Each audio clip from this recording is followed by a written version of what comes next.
नमस्कार, आदाब। Crime petrol the burning cases श्रृंखला के दूसरे सप्ताह में आप सबका स्वागत है। हमारे समाज में हमेशा से ही स्त्री और पुरुष के बीच एक दायरा रहा है, लेकिन बदलते वक्त के साथ साथ ये दूरी अब कम होती जा रही है। आज स्त्री और पुरुष दोनों ही कंधे से कंधा मिलाकर चल रहे हैं, साथ मिलकर काम कर रहे हैं। भले ही आज भी दफ्तरों में पुरुष कर्मियों की संख्या ज्यादा होती है, लेकिन महिला कर्मियों की संख्या में भी तेजी से बढ़ोतरी हो रही है। महिला और पुरुष रोजाना 8 से 10 घंटे दफ्तर में एक साथ काम करते हैं। इस हिसाब से अगर देखा जाए तो हर साल तकरीबन 2000 से 2500 घंटे दोनों साथ में बिताते हैं। जहां इतने समय साथ काम करते करते बातों और दोस्ती का एक सिलसिला कायम होता है, वहीं दूसरे किसी भी क्षेत्र की तरह यहां भी गलतफहमी, असहमति, आरोप, प्रत्यारोप और उससे भी बढ़कर अपराध की पृष्ठभूमि भी तैयार होने लगती है।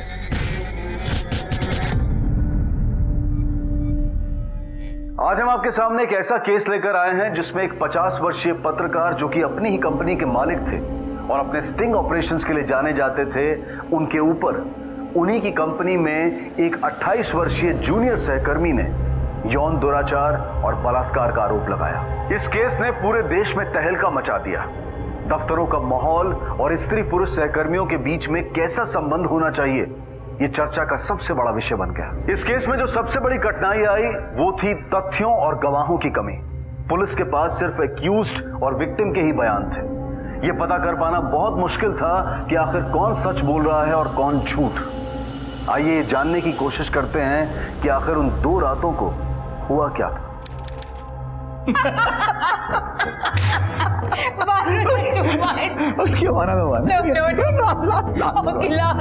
एक एडल्ट एजुकेशन टीचर ने अपनी स्टूडेंट से कहा, if a boy touches your upper body, say don't. Okay. और अगर वो नीचे टच करे, बोले stop. Right. Guess what the student said? What? She said, teacher, my boyfriend touched me both ways. I said, don't stop.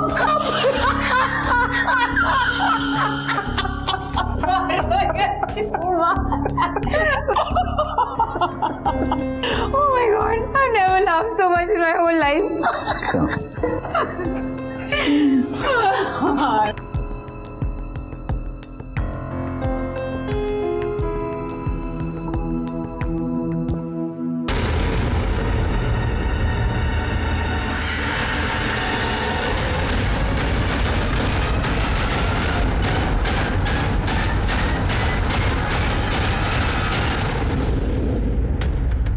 आज की सबसे बड़ी खबर यह है कि स्टिंग ऑपरेशन के जरिए पूरे देश में तहलका मचाकर भ्रष्टाचारों का भांडा फोड़ने वाले देश के जाने माने पत्रकार वरुण नागपाल खुद ही कानून के शिकंजे में फंसने वाले हैं। उन पर अपने ही धमाका वीडियो मैगजीन में काम करने वाली एक महिला कर्मचारी के साथ शारीरिक शोषण का आरोप लगाया गया है। ये महिला कर्मचारी जो कि 28 वर्ष की हैं, इनका आरोप है कि 50 वर्षीय वरुण नागपाल ने इस महीने की शुरुआत में अपनी वीडियो मैगजीन धमाका के लिए गोवा में एक सेमिनार का आयोजन किया था, जिसमें देश विदेश की जानी मानी हस्तियां मौजूद थी। उसी दौरान होटल ग्रैंड मरीन की एक लिफ्ट में उन्होंने उनके साथ सेक्सुअल असॉल्ट किया। हालांकि अभी तक पीड़ित महिला ने पुलिस में कंप्लेंट दर्ज नहीं की है, लेकिन उन्होंने कंपनी की एमडी शोभा श्रीवास्तव को ईमेल करके शिकायत दर्ज की थी और उसके बाद शोभा श्रीवास्तव, वरुण नागपाल और पीड़ित लड़की के बीच में ईमेल का आदान प्रदान शुरू हुआ।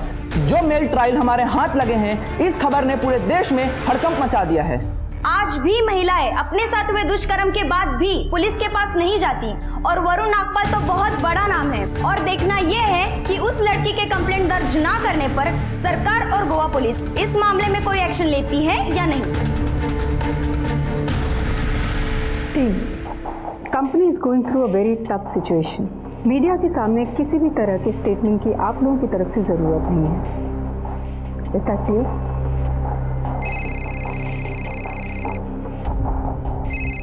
या Varun? What the hell is happening, शोभा? ये इतने कॉन्फिडेंशियल ईमेल मीडिया में कैसे लीक हो गए? I have no idea. Even मैं भी equally shocked हूँ। What the hell are you shocked? Can't you see what's happened? It's a conspiracy against me. मेरे खिलाफ साजिश है। ये जितने एमएलएस के कपड़े मैंने फाड़े हैं ना पब्लिक के सामने, वो बदला लेने पर उतारू हो गए हैं। They want their revenge. किसी को नहीं छोड़ूंगा, एक को देख लूंगा मैं। Varun, please calm down. ये मैटर बहुत सेंसिटिव है। ऐसे मामले में सारी सिंपैथी लड़की की तरफ ही जाती है। You please don't worry. हम लोग इसके लिए लीगली फाइट करेंगे।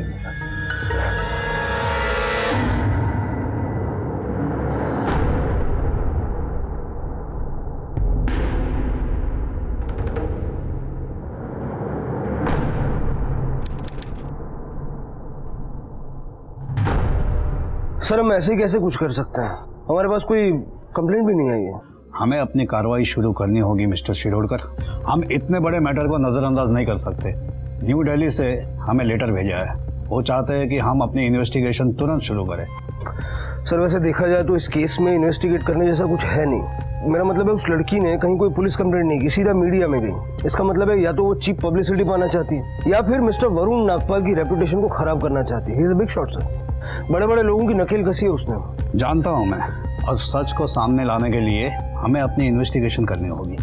हम एक सुओ मोटो नोटिस के जरिए मिस्टर नागपाल के खिलाफ एक कंप्लेंट रजिस्टर करते हैं और अपनी जांच शुरू करते हैं। लेकिन सर वो दोनों यहाँ एक सेमिनार के लिए आए थे, असल में वो दोनों दिल्ली में रहते हैं। हाँ तो आप लोग किस चीज का वेट कर रहे हैं? जाइए दिल्ली, वहाँ की पुलिस आपको हेल्प करेगी। कंपनी के कॉन्फिडेंशियल ईमेल्स मीडिया में लीक होने की वजह से पूरा मामला लोगों के सामने आया। सब कुछ पूरी तरह से उलझा हुआ था, कई सवाल उठ रहे थे। जहां एक तरफ लड़की ने ईमेल में शारीरिक शोषण की बात कही, वहीं दूसरी तरफ वरुण नागपाल का कहना था कि यह सब कुछ उसके खिलाफ रचा गया एक पॉलिटिकल ट्रैप है, उसे फंसाया जा रहा है। तो आखिर सच क्या था? उस रात लिफ्ट के बंद दरवाजे के पीछे क्या हुआ था? सुओ मोटो के तहत गोवा पुलिस ने इस मामले में अपनी तहकीकात शुरू कर दी।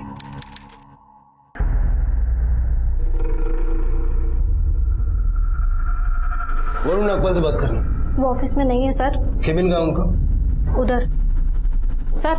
Sir listen to me sir, आप ऐसे नहीं जा सकते सर।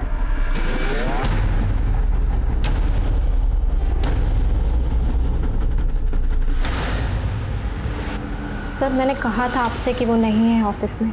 उनके ऊपर एक इंटरनल इन्वेस्टिगेशन चल रही है। वो एडिटर इन चीफ की पोजीशन में नहीं है। उसके लिए आप हमारी एमडी मिसेस शोभा श्रीवास्तव से बात कर सकते हैं। आपकी एम्प्लॉय के साथ इतना सब कुछ हो गया, उसने पुलिस कंप्लेंट क्यों नहीं? वेल, ये तो आपको वही बता सकती है। हमारे पास वारंट है। इस केस से रिलेटेड जितने भी ईमेल्स हैं आपको हमें सौंपने होंगे। वैसे इतने कॉन्फिडेंशियल ईमेल्स मीडिया में कैसे लीक हो गए? I have no idea. कौन है ये लड़की? मीडिया में इसका नाम है, इससे रिलेटेड कोई भी इंफॉर्मेशन नहीं दी जा रही है, लेकिन हमें इसका नाम और पता चाहिए। उसका नाम निकिता सिंह है and she holds senior executive position here.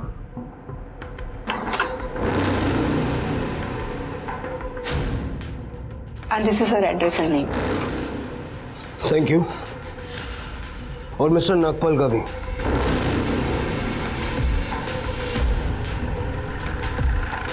Sir ये वो घर है। नागपाल साहब से मिलना है। साहब नागपाल साहब घर में नहीं है। देशमुख फोन लगा उसने। सर कहाँ गए? पता नहीं साहब।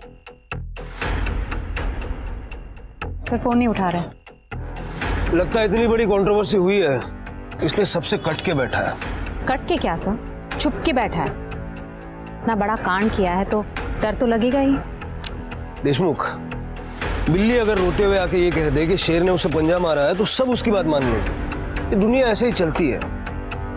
जब भी किसी कंट्रोवर्सी में किसी बड़े आदमी का नाम जुड़ता है तो सारे लोग उसे पहले से ही दोषी मानने लग जाते हैं। मुझे लगता है कि जब तक सारा सच सामने ना आ जाए तब तक किसी को दोषी मानना ठीक नहीं होगा। एक काम करो, इस वरुण नागपाल से कांटेक्ट एस्टेब्लिश करो, तब तक हम निकिता सिंह से पूछताछ शुरू करते हैं। सर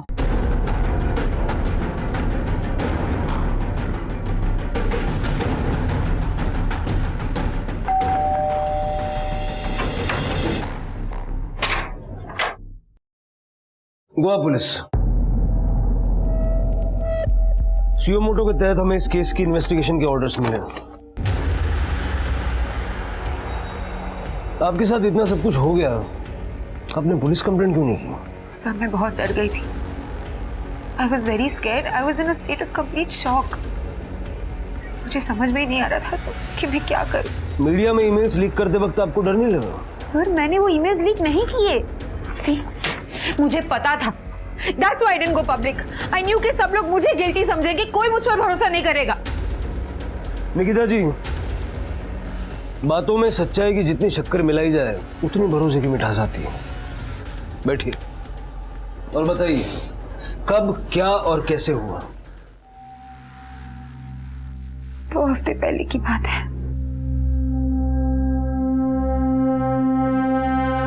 7 नवंबर 2013। गोवा में हमारी मैगजीन धमाका का सेमिनार था। बहुत बड़े बड़े लोग आए थे, the rich, the famous celebrities, Bollywood stars, top politicians, सब लोग थे वहां पर। हॉलीवुड स्टार मिस्टर रॉबर्ट भी आए थे, उनकी बेटी कायरा के साथ। और मेरी रिस्पॉन्सिबिलिटी थी कि मैं उन दोनों का ख्याल रखूं। 7 नवंबर को हमने अपने गेस्ट के लिए बहुत बड़ी पार्टी रखी थी। मिस्टर रॉबर्ट और कायरा गेस्ट ऑफ ऑनर भी थे, और ऑब्वियसली वहां मिस्टर नागपाल भी थे। always wonder, Robert. About those, yeah. No, about the heels, the way they manage and they run on that, man. But that's a talent. Veron, I've had the most amazing evening. The honor is all mine, and thank you so much. Thank Man, I love India. And the Indian women. Good night. Thank you so much. Enjoy. Good night, guys. See you. Okay, another one. एक adult education teacher ने अपनी student से कहा, if a boy touches your upper body, say don't. Okay. और अगर वो नीचे touch करे, बोले stop. Right. Guess what the student said? What? She said, teacher, my boyfriend touched me both ways. I said, don't stop.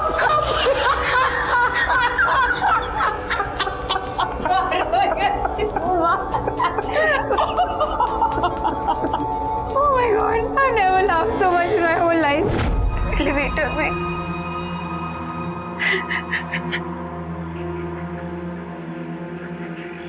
Nikita जी, अगर किसी ने आपके साथ गलत किया है तो वो बताते हुए आपको शर्मिंदगी महसूस नहीं होनी चाहिए, बल्कि जिसने गलत किया है शर्मिंदा उसे होना चाहिए। एलिवेटर में he started touching me inappropriately. मेरी पूरी बॉडी को गंदी तरीके से छू रहे थे और मैंने उनको बोला प्लीज स्टॉप। मैंने उनको बहुत रोकने की कोशिश की और फिर तो इतनी देर में लिफ्ट का दरवाजा एक बार भी नहीं खुला? नहीं सर, मिस्टर नागपाल ने फर्स्ट लेवल पर लिफ्ट रोक के रखा था। मैंने किसी भी तरीके से एक बटन दबाया और जैसे ही ग्राउंड लेवल पर लिफ्ट खुला और दरवाजा खुला, मैंने अपना अंडरगारमेंट उठाया और भाग गई वहां से। That's it? मुझे तो इस क्लिप में ऐसा कुछ नजर नहीं आया जिससे ऐसा लगे कि मैंने निकिता के साथ कुछ गलत किया। Come on, can't you see कि मुझे फंसाया जा रहा है? इस कंट्री के सबसे बड़े ब्यूरोक्रेट, सबसे बड़े पॉलिटिशियंस को नंगा किया है मैंने। Now those mothers are trying to put this crap onto me. Target कर रहे हैं मुझको। वरना अगर किसी ने पुलिस कंप्लेंट की ही नहीं तो आप लोग इन्वेस्टिगेट क्यों कर रहे हैं? निकिता ने जो कुछ भी कहा है सब झूठ कहा है। अरे उसकी उम्र की तो बेटी है मेरी। She's my daughter's best friend. Yes, I agree. वो मेरे मेंटोर थे। He was like my role model. He had some kind of a spark in him. I used to admire him so much क्योंकि उन्होंने अपनी जिंदगी में बहुत कुछ अचीव किया है।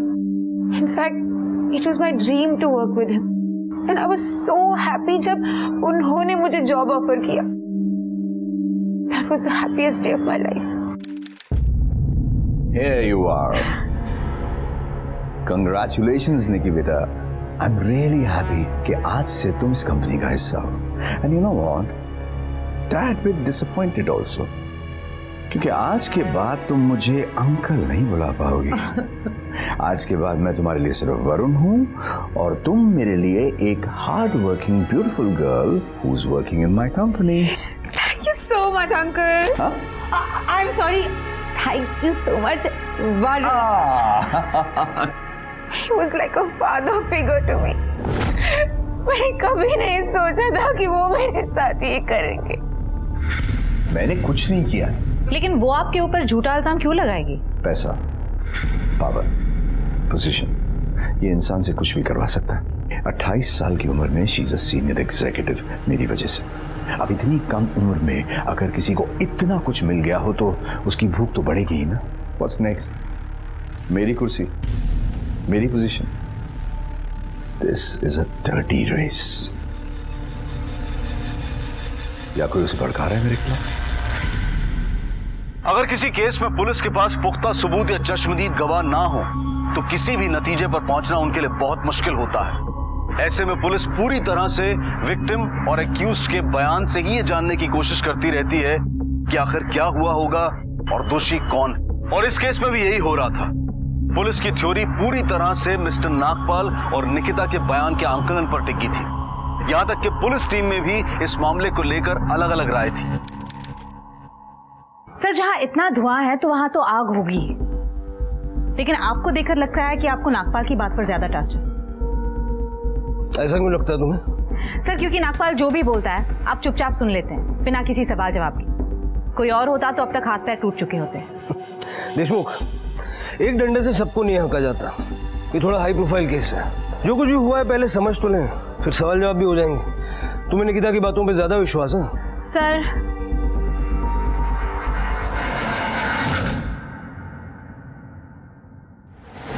तो फिर जब आप लिफ्ट से बाहर आई तो फिर क्या हुआ? I was completely in the state of shock. मैं भागते हुए होटल से बाहर गई, कैब लिया और बेबी होटल चली गई। My other staff members were also there.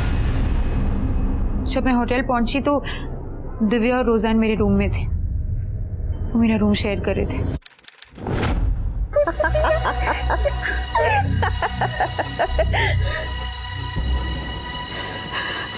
Nikki, what happened? तू चल पुलिस के पास, हम अभी कंप्लेन करते हैं। डोंट बी अ फूल, तू अपना मुंह बंद रख। You just resign. He is the Varun Nagpal. कोई छोटा मोटा आदमी नहीं है वो। तेरी जॉब तो गई ही, वो आगे की तरह करियर भी खा जाएगा। मैं अपने जॉब को रिस्क पे नहीं डालूंगी। बहुत मेहनत से यहाँ तक पहुंची। मैं अपने हाथों से अपने करियर को बर्बाद नहीं करूंगी, नहीं करूंगी मैं। मुझे अर्जुन से बात करनी है। और फिर मैंने लंदन में अपने बॉयफ्रेंड अर्जुन को फोन किया। He also said the same thing कि just resign and go back to Delhi. But I was very worried. मैं अपने जॉब को और करियर को खराब नहीं करना चाहती थी। So I decided to stay back. और तभी मेरे फोन पे मिस्टर वरुण का मैसेज आया।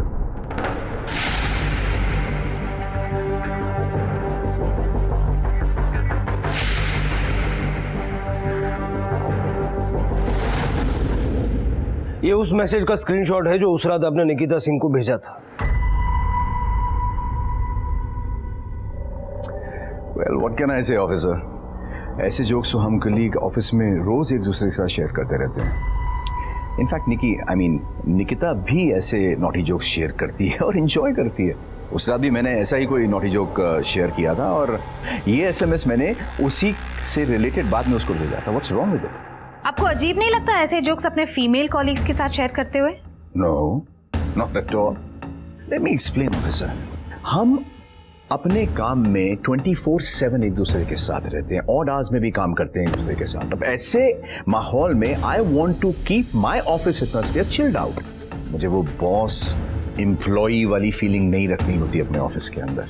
इनफैक्ट मेरे ऑफिस में तो सारी फीमेल कोलीग्स ऐसे जोक्स एंजॉय करती हैं और ऐसे ही जोक्स अपने मेल कोलीग्स और मुझे भी भेजती रहती हैं। क्या गलत है इसमें? हाँ, ऑफिस में नॉटी जोक्स सर्कुलेट करने की उनकी आदत थी और आप लोग उनके जोक्स एंजॉय करते थे, हंसते थे उन पे। एक्चुअली बॉस के जोक्स पे ना हंसना इट्स लाइक ए क्राइम, क्योंकि सबके KRA एंड इंक्रीमेंट्स उनके हाथ में है। इसलिए हम भी कभी कभी प्रिटेंड करते थे कि हम उनके जोक्स एंजॉय कर रहे हैं, just to be there in his good books. 7 नवंबर की रात को क्या हुआ था? उस रात निकी जब रूम में आई थी तो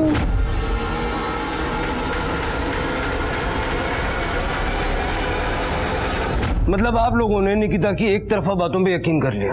ये भी तो हो सकता है कि वो झूठ बोल रही हो, किसी वजह से वो मिस्टर नागपाल को फंसाने की कोशिश कर रही है और आप दोनों की सिंपैथी गेन करने के लिए आप दोनों से झूठ बोलो। आप लोगों को क्या लगता है, क्या निकिता झूठ बोल रही है? आई डोंट नो, बट हाँ, अगर उसके साथ इतना कुछ हो गया था तो उसे उसी वक्त वहाँ से चले जाना चाहिए था, लेकिन वो तो वहीं रुकी थी। I found it strange.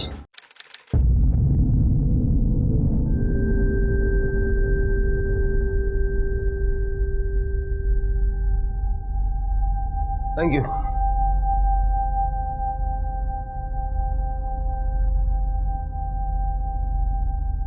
चाय अच्छी बनाती हैं आप। Thank you. वैसे आपने मेरी बात का अभी तक जवाब नहीं दिया। हाँ, मैं वहीं रुकी थी। मैं अपने जॉब को और करियर को रिस्क पे नहीं डालना चाहती थी। मैं नहीं चाहती थी कि कोई भी वजह से मैं फायर हो जाऊं। और देश विदेश से इतने इंपॉर्टेंट लोग आए थे, अगर उनके सामने मैं कोई भी सीन क्रिएट करती तो हमारी कंट्री का गलत इंप्रेशन जाता।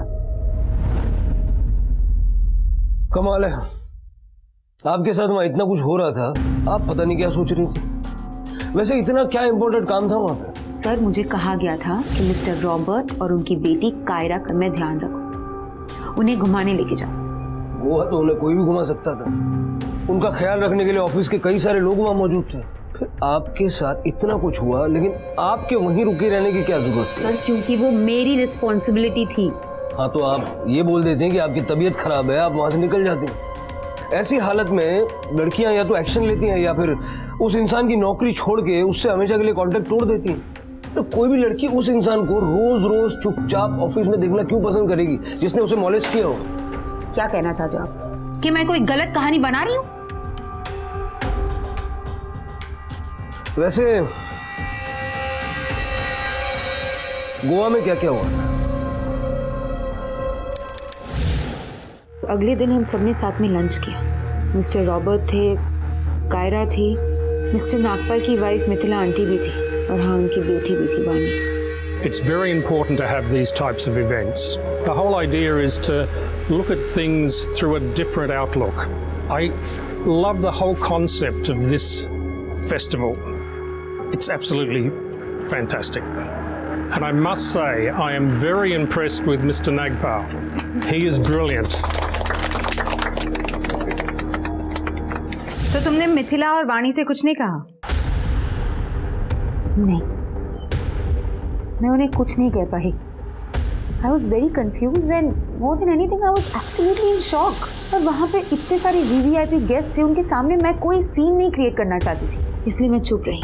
फिर लंच के बाद मैं मिस्टर रॉबर्ट और कायरा को बाहर घुमाने लेके गई और 5 बजे तक हम लोग होटल वापस आ गए। That is the first time that I saw Mr. Nagpal. मतलब उस इंसिडेंट के बाद हम दोनों पहली बार फेस टू फेस मिल रहे थे। So, you like Goa? This place is paradise. Thank you for inviting us. The pleasure's all mine, lady. Nikki, please get Miss Kyra and Mr. Robert well in time for the evening session today. Yeah. Actually, I need to talk to the organizers about something, so I'll see you guys in the evening. Yeah, sure. Run along. शाम को मिलते हैं।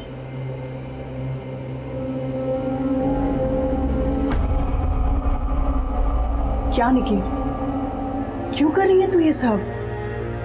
Why the hell are you taking risk again? क्योंकि मैं उसे कोई excuse नहीं देना चाहती जिससे वो मुझे जॉब से निकाले। I really need this job, Divya. मैं कोई रिस्क नहीं लूंगी, कोई रिस्क नहीं लूंगी मैं।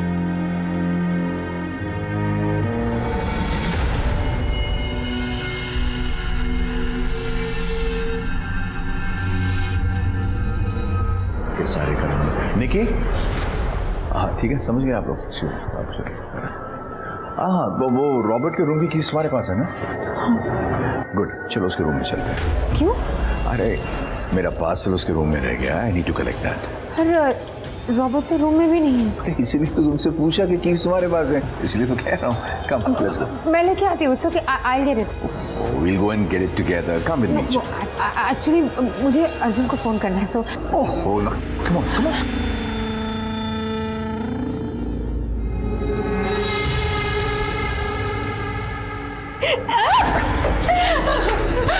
निकी, तुम्हें अपनी जॉब प्यारी है ना? Then this is the only way to keep it. Remember that. उस रात भी उन्होंने मेरे साथ वही सब किया और इस बार वो ड्रंक भी नहीं थे। मैं उन्हें बहुत रोकने की कोशिश कर रही थी लेकिन वो रुक ही नहीं रहे थे। He was just forcing himself on me. और फिर आपने क्या किया? वहां से निकलने के बाद मैंने दिव्या को फोन किया। कितना घटिया इंसान है ये। You know what? हम दोनों को जल्द से जल्द ये जॉब छोड़ देनी चाहिए। तू होटल आ जा। दिव्या, मुझे रॉबर्ट को और कायरा को बाहर लेके चले डिनर के। तो पागल हो गई है निकी, वो फिर से कुछ करेगा। वो लोग आ रहे, मैं बाद में फोन कर। निकी, Are you ready? Yes, we're ready. Let's go.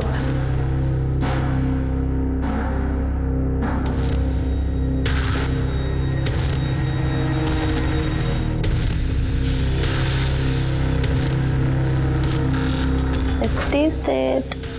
वानी, हाँ सही ना। चल ना बाहर जाके बात करते हैं। अरे बोल ना। चल ना बाहर बात करते प्लीज। क्या हुआ? अरे यार, तू बोलेगी? हेलो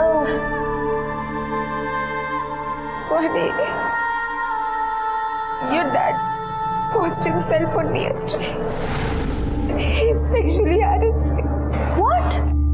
कल रात को पार्टी के बाद लिफ्ट में वो ड्रंक थे, लेकिन आज तो वो ड्रंक भी नहीं थे। और आज भी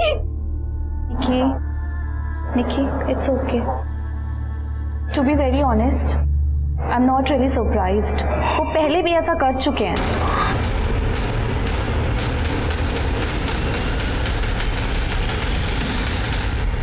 Oh my God, it's okay.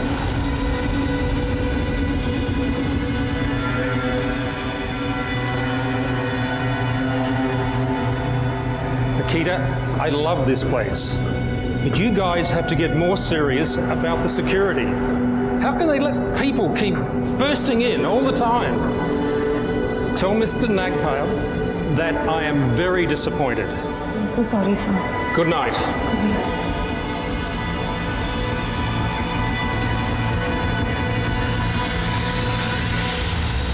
अच्छा, आर्टिकल छपने के बाद मिनिस्टर साहब का भी फोन आया। सोचो, जस्ट इमेजिन क्या बोल रहे हैं मुझे। बोल रहे हैं, आई एम श्योर ये आपका ओपिनियन तो नहीं हो सकता। मैंने बोला, मैंने कहा लिखा है और and he's refusing to admit that. Varun, I need to talk to you about something. Yeah, sure. Excuse me. Come. Varun, Robert कह रहा था रॉबर्ट, I don't care कि रॉबर्ट क्या कह रहा था। तुमने वानी को सब कुछ बता दिया? Why? Why did you do that? Don't you ever show your face to me again. Just get out of my sight.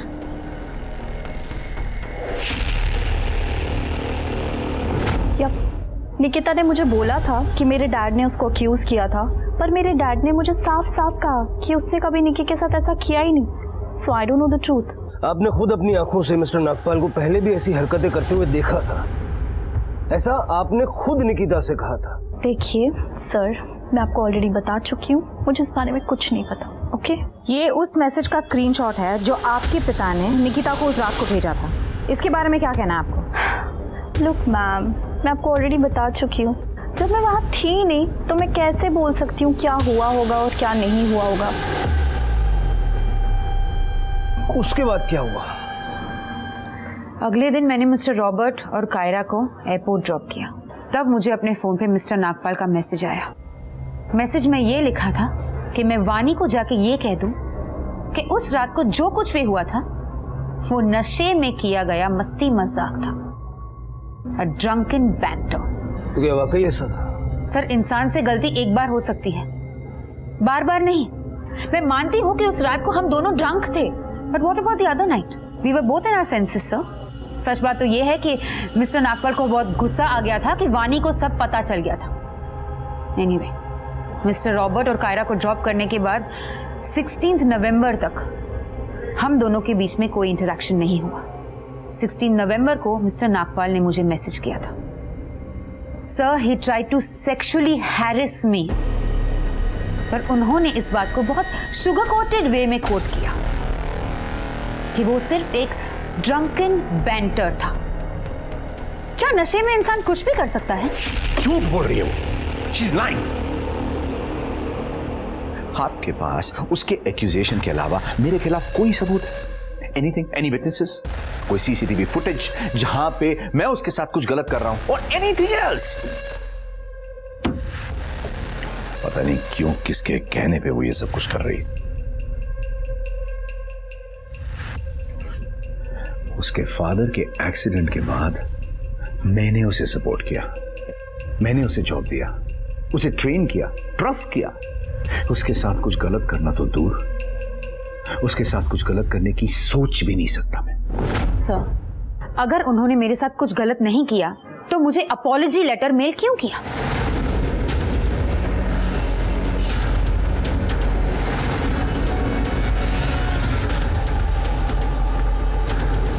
Anyway, 16 नवंबर को मैंने फाइनली हमारी कंपनी की एमडी मिस शोभा श्रीवास्तव को एक रिटन कंप्लेंट मेल की, पर उन्होंने भी मेरा साइड नहीं लिया। इनफैक्ट वो मिस्टर नागपाल की हरकत को कवर अप करने की कोशिश करी थी। मैंने कुछ भी कवर अप करने की कोशिश नहीं की है, but just I have tried to resolve the matter my own way. Please have your seat. So it was a sensitive issue. Miss Nikita ने मिस्टर नागपाल पर कुछ एलिगेशंस लगाए थे, जिसे मिस्टर नागपाल ने एक्सेप्ट करने से रिफ्यूज कर दिया था। फिर भी मैंने मिस्टर नागपाल को फोर्स किया कि वो इस मैटर को यहीं खत्म करें और मिस निकिता को एक अपॉलॉजी लेटर भेजें। तो आपको लगता है कि इतना काफी है कि मिस्टर नागपाल निकिता को एक लेटर लिखकर उसे माफी मांग ले, राइट? सी ऑफिसर, मेरे लिए मेरा ऑफिस ही नहीं बल्कि एक फैमिली है, और प्रॉब्लम्स किस फैमिलीज में नहीं होती। शोभा जी, अगर आपकी फैमिली में किसी का रेप हो जाए तब भी आपका यही रवैया रहेगा कि दोस्ती का हाथ बढ़ाओ और सब कुछ भूल जाओ? हमारी ऑफिस में इस तरह के इश्यूज को सॉल्व करने के लिए कोई एचआर विंग नहीं है, और इस तरह के इश्यूज को सॉल्व करने का काम मैं ही करती रही हूँ। बट यस, मुझे लगता है कि शायद इस सिचुएशन को मैं प्रॉपर्ली हैंडल नहीं कर पाई, और इसलिए मैंने अभी अभी अपना रेजिग्नेशन लेटर दे दिया है। दिसंबर 2013 में सुप्रीम कोर्ट ने कामकाजी महिलाओं के लिए sexual harassment of women at work place act 2013 को पारित किया। इस नए अधिनियम ने पुराने अधिनियम विशाखा गाइडलाइंस का स्थान लिया। इस नए अधिनियम के तहत वो सभी कंपनीज जिनके यहाँ 10 से ज्यादा कर्मचारी काम करते हैं, उन कंपनीज को इस एक्ट को लागू करना अनिवार्य है। लेकिन अब भी ऐसी बहुत सी कंपनीज हैं जिन्होंने इस एक्ट को लागू नहीं किया है। नवंबर 2015 में किए गए एक सर्वे के अनुसार लगभग 36% भारतीय कंपनियां और लगभग 25% विदेशी कंपनियां ऐसी हैं जिन्होंने अभी तक इस नए अधिनियम के तहत अपने ऑफिसेज में इन हाउस कमेटीज नहीं बनाई है।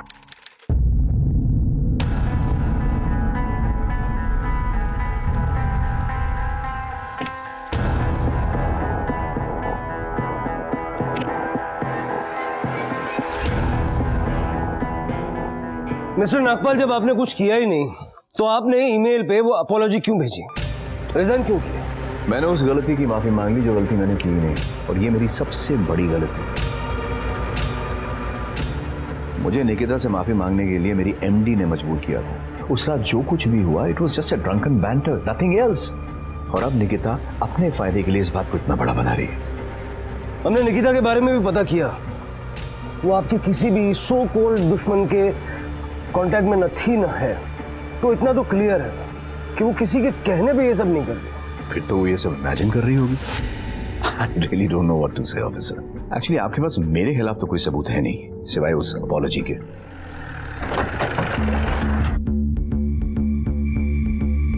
इस लड़की को देखा है? नहीं। गौर से देखो। हाँ, कुछ दिन पहले देखा था। इसे मैंने ही छोड़ा था, बहुत परेशान था। फिर मैंने इसे इसके होटल छोड़ दिया, और बस इससे ज़्यादा मुझे कुछ नहीं पता। 7 नवंबर की रात को तुमने यहाँ कुछ देखा था? नको मैडम, वो 4 दिन जान को बहुत आफत थी। इतनी भीड़ भाड़, इतने लोग, अपने को कुछ नहीं मालूम। No ma'am, I haven't seen anything, or else मैंने सिक्योरिटी को अलर्ट कर दिया होता। Our security is one of the best in Goa. नहीं मैडम, मैंने तो कुछ नहीं देखा।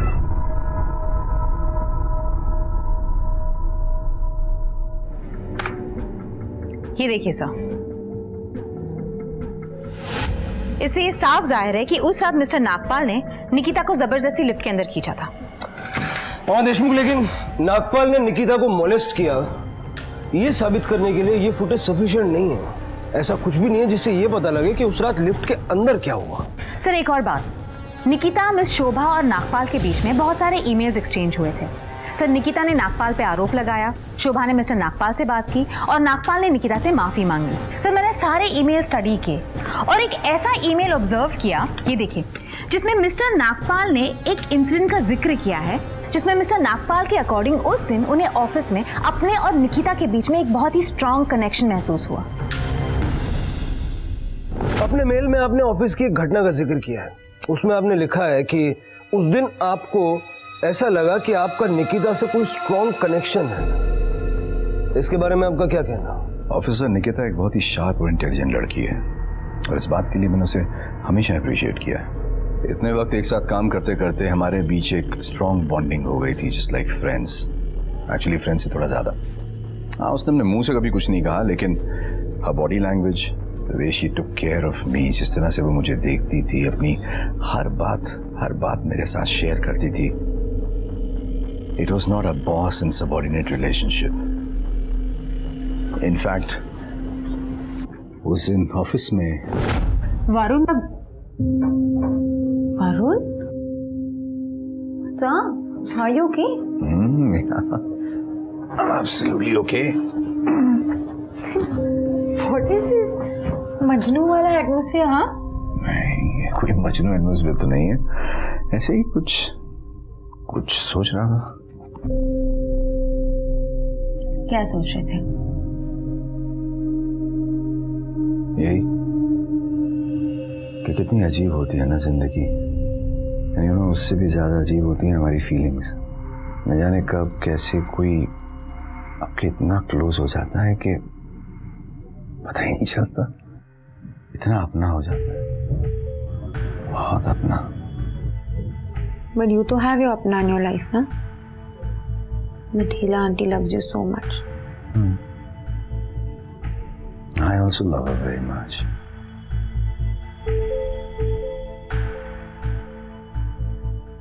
But I guess it's okay to love more than one person in your life.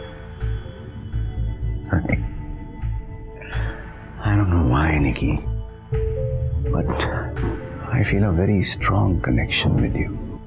I like you. I really like you.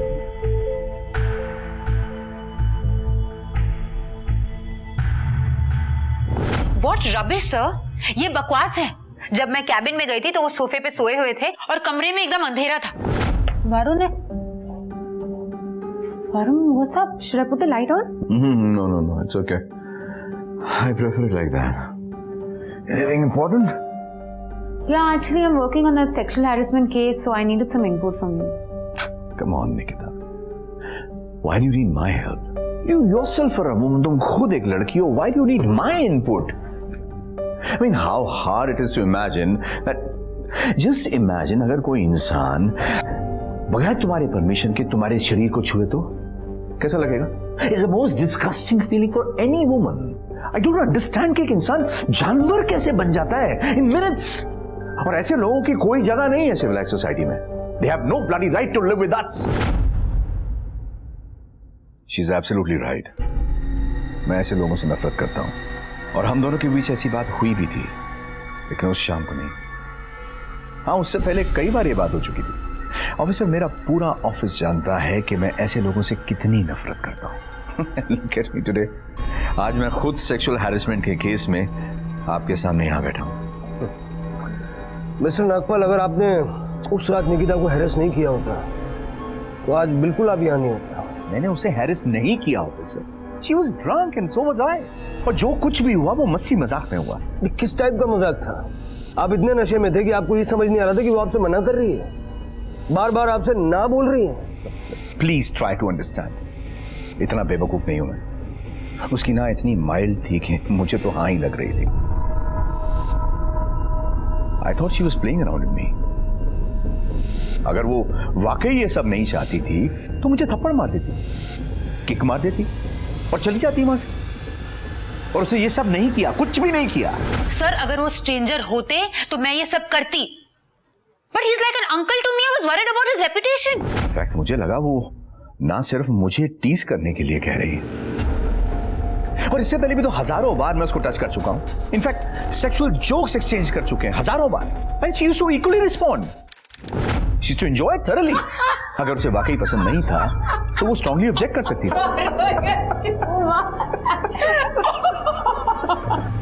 Oh my God, I've never laughed so much in my whole life.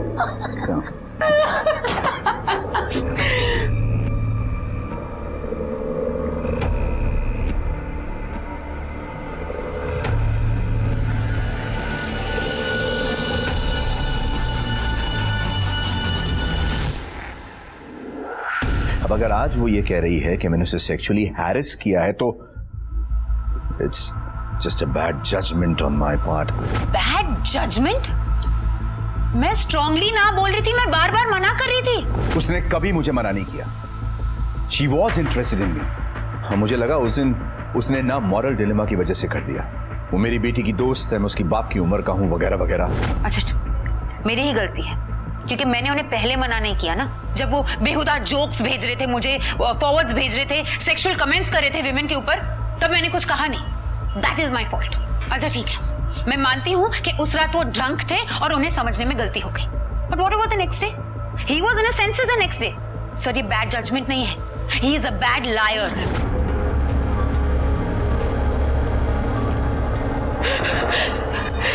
I didn't expect this to be but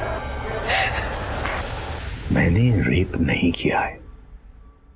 it was not a rape. Mister Nagpal आपको naughty jokes सुनाया करते थे? Yes, almost every day. और आप उनके jokes पे हंसती थी? सिर्फ मैं नहीं, ऑफिस के सारे लोग हंसते थे। लेकिन इसका मतलब ये बिल्कुल भी नहीं है कि हम उन्हें कोई इनविटेशन दे रहे हैं, या फिर सिर्फ इसलिए कि जब एक फीमेल कलीग अपने मेल कलीग से कोई एडल्ट जोक शेयर करती है तो मेल कलीग को उसे सेक्सुअली हरास करने का या रेप करने का लाइसेंस मिल गया हो। क्या आपने मिस्टर नागपाल को कभी भी कोई ऐसा हिंट दिया जिससे उन्हें ये लगे कि आप उनमें इंटरेस्टेड हैं? No, certainly not.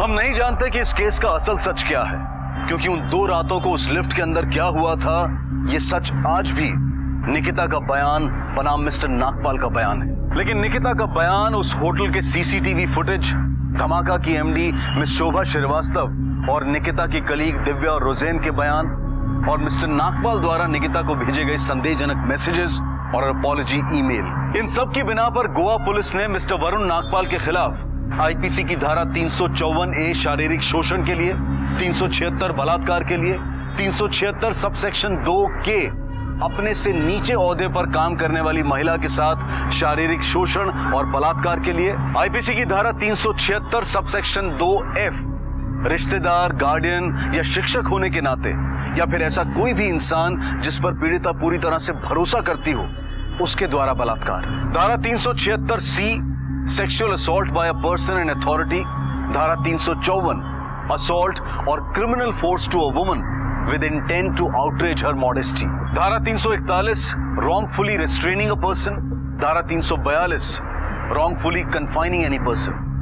Mister Nagpal के खिलाफ इन सभी धाराओं के तहत केस दर्ज किया गया है। ये केस अब भी ट्रायल में है। इस केस में सच और झूठ का पता लगाना अदालत के लिए भी बहुत बड़ी चुनौती है। हम एक पुरुष प्रधान समाज में रहते हैं, लेकिन महिलाएं भी धीरे धीरे हर क्षेत्र में अपना वर्चस्व कायम कर रही हैं, जो कि वाकई में तारीफ के काबिल है और सामाजिक बदलाव की निशानी है। हमें इस सच को अपनाना होगा और अपने आप को बदलना होगा। दूसरी तरफ महिलाओं को भी इस बात पर ध्यान देना होगा कि ऑफिस में अपने पुरुष सहकर्मियों या बॉस के साथ सामंजस्य बढ़ाने के लिए गलत बातों को सहना या नजरअंदाज नहीं करना चाहिए। अश्लील मजाक, गलत तरह से छूना या गलत इशारे, इस बात का विरोध करना चाहिए ताकि गलत व्यक्ति को बढ़ावा न मिल सके। सिर्फ अपनी नौकरी को बचाए रखने के लिए उन्हें कुछ भी बर्दाश्त करने की जरूरत नहीं है। गवर्नमेंट गाइडलाइंस और कंपनीज के HR डिपार्टमेंट ऐसी किसी भी कठिनाई में महिलाओं की नौकरी को सुरक्षित रखने का काम करते हैं। महिलाओं और पुरुषों के बीच का संबंध बहुत नाजुक है, इसलिए सभी को एक दूसरे को समझने की जरूरत है। महिलाओं को ध्यान रखना होगा कि वो गलती से भी किसी पुरुष को गलत संकेत न दें, और पुरुषों को महिलाओं के प्रति संवेदनशील होने की जरूरत है। हाँ साहब, पूरे घर की अच्छे से तलाशी लो, फोरेंसिक टीम को इन्फॉर्म कर दो। Okay sir. इनके साथ इस फ्लैट में और कौन रहता था? सर, वरुण जी तो दिल्ली में रहते हैं, लेकिन उनका बेटा तनुज यहाँ रहता है।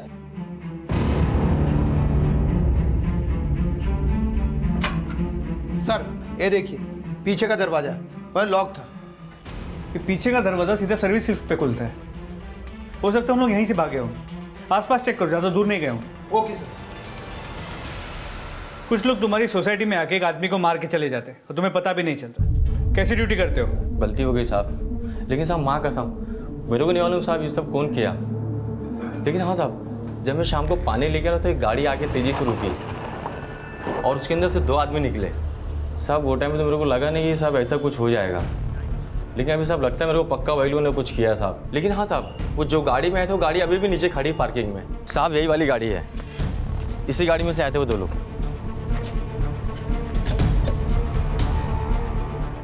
गाड़ी को खोलो और अंदर चेक करो कुछ मिलता है क्या।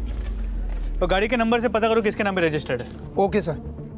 ये तनुज के घर पे किसी का आना जाना था? हाँ साहब, कुछ दिन से 2 लोग यहाँ पे रह रहे थे। सर वो बिजी थे।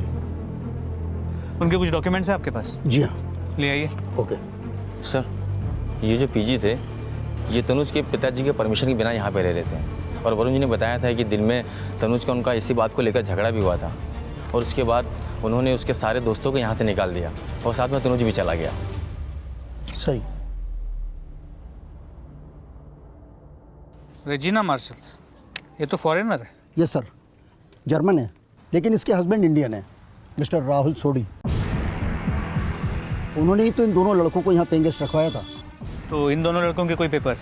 सर उनके तो नहीं है क्योंकि मिस्टर सोडी बोले थे कि कुछ दिन रहेंगे, इसलिए सर हमने परमिशन दे दी। तो इन दोनों लड़कों के नाम और नंबर तो होंगे ना आपके पास? नंबर तो एक का नाम संजय है और एक का नाम मुकेश है। और हाँ सर, ये वरुण जी का बेटा जो तनुज है ना, बहुत ही बिगड़ैल लड़का है सर। और हाँ सर, ये तनुज जो है ना, ये ड्रग्स भी लेता है। तो क्या आपको लगता है कि तनुज ने अपने बाप को मारा होगा? आई डोंट नो सर। पुलिस ने जब सोसाइटी के लोगों से बात की तो तनुज पर ही अपने पिता वरुण भाटिया की हत्या का शक आया। लेकिन वो 2 लड़के कौन थे जिन्होंने तनुज के पिता का मर्डर किया था? क्या मर्डर करने के लिए तनुज ने ही उन्हें भेजा था या फिर कहानी कुछ और ही थी? तनुज के पिता वरुण भाटिया की हत्या का मामला तुरंत मुंबई क्राइम ब्रांच को सौंप दिया गया, जिसकी जिम्मेदारी क्राइम ब्रांच के डीसीपी जगदीश प्रभु को सौंपी गई। तनुज के कॉल रिकॉर्ड्स में मुकेश और संजय के नंबर मिले, लेकिन ये दोनों नंबर से भी स्विच्ड ऑफ है। और वो रेजिना मार्शल का पति राहुल सोधी, उसका क्या हुआ? सर राहुल सोधी भी पुणे में है, उसे फ़ोन किया था, उसे यहाँ आने के लिए कह दिया है। इसके अलावा तनुज के कॉल रिकॉर्ड्स में राहुल सोधी के बहन सिमर सोधी का भी नंबर है, उसे भी फ़ोन करके यहाँ आने के लिए कह दिया है। सर मैं और राहुल, हम दोनों ही तनुज के अच्छे दोस्त हैं और इनफैक्ट हमें तो खुद ये समझ नहीं आ रहा कि तनुज ने अपना फ़ोन क्यों ऑफ कर रखा है। अब तनुज के अच्छे दोस्त हैं तो ये बात भी आपको पता होगी कि तनुज की अपने पापा के साथ बनती नहीं है। सर तनुज मुझे अक्सर कहा करता था कि उसके फादर उसे पसंद नहीं करते हैं, लेकिन मैं ये नहीं कह सकती कि वो अपने फादर का मर्डर करवा सकता है कि नहीं। संजय और मुकेश को तुमने ही तनुज के घर पे किराए पे रखवाया था ना? अब जी, एक्चुअली मैं जर्मनी में कुछ सालों के लिए था। वहीं पे मेरी मुलाकात ये संजय और मुकेश से हुई। वो लोग जब इंडिया वापस आए तो मुझे कहने लगे कि उन्हें रहने के लिए जगह चाहिए। तो मैंने तनुज से पूछा कि वो दोनों रह सकते हैं या नहीं रह सकते, तो फिर तनुज मान गया। इस वक्त कहाँ हैं तीनों? अब मुझे कोई आइडिया नहीं है, लेकिन हमें पता चला है कि तनुज के पापा ने जब संजय और मुकेश को घर से निकाला तो उस वक्त तुम भी वहाँ थे। बहुत भला बुरा कहा था, इंसल्ट किया था, गुस्सा तो तुम्हें भी आया होगा। अरे सर, आप मुझ पर शक कर रहे हैं? बिल्कुल कर रहे हैं। खुद का घर होते हुए भी तो तनुज के घर पे किराए पे रह रहा था, दोस्तों को वहां पर पीजी रखा था। उसी घर में तनुज के पापा का मर्डर हुआ था। हो सकता है ये सारी प्लानिंग तुम्हें नहीं की हो। नहीं सर, ऐसी बात नहीं है। क्या बात है और क्या बात नहीं है ये पता हम कर लेंगे। अभिषेक, यस सर, इसे पुलिस स्टेशन के लॉकअप में लेके जाओ। लॉकअप में से याद आ जाएगा कि संजय, मुकेश और तनुज है कहाँ। चल चल।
हाँ अभिषेक, व्हाट?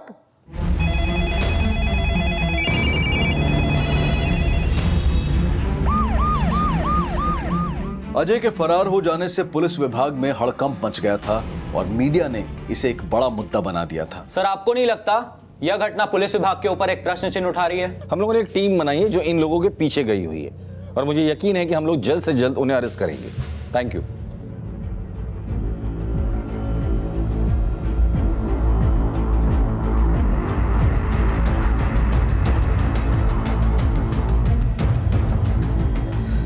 सर, इस राहुल सोधी की अब तक कोई इन्फॉर्मेशन नहीं मिल पाई है, लेकिन जब हमने राहुल, तनुज, मुकेश और संजय इन चारों के कॉल रिकॉर्ड्स को टैली किया तो पता चला कि वरुण भाटिया के मर्डर वाले दिन इन चारों की मोबाइल की लोकेशन मुंबई से लेकर तलेगांव की तरफ मूव कर रही थी।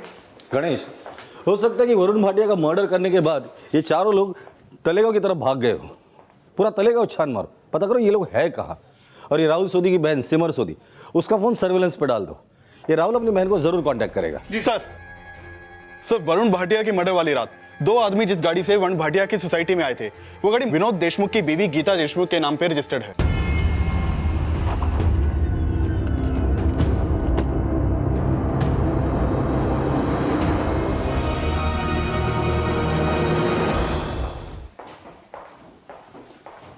सर, वो गाड़ी 10 दिन पहले मेरी बीवी ने एसबी रोड पे पार्क की थी और वहीं से वो चोरी हो गई। ये रही उसकी एफआईआर रिपोर्ट। आपकी बीवी करती क्या है जो इतनी बड़ी गाड़ी की जरूरत पड़ती है उन्हें? सर, उसे बड़ी गाड़ियों का शौक है, तो ये गाड़ी हमने लोन पे ली थी। ठीक है देशमुख, फॉरेंसिक जांच के बाद गाड़ी ले जा सकते हो। You can leave now. Thank you sir. ये राहुल अरोड़ा हमारी स्टॉक मार्केट में बहुत फेमस है। वहाँ के ज़्यादातर ब्रोकर्स को ये एस्कॉर्ट प्रोवाइड करता था। 1 सेकेंड।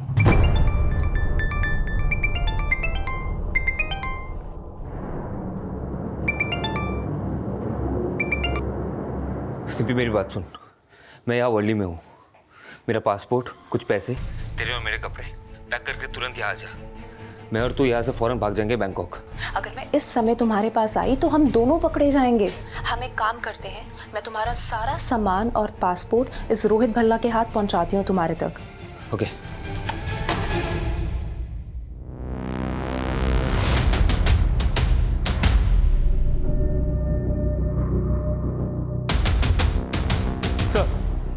अभी मिली इन्फॉर्मेशन के मुताबिक वर्ली के एक पीसीओ से सिमर सोधी के फोन पे कॉल किया गया था और उस कॉल के बाद सिमर के घर से रोहित भल्ला एक बैग लेके निकला है।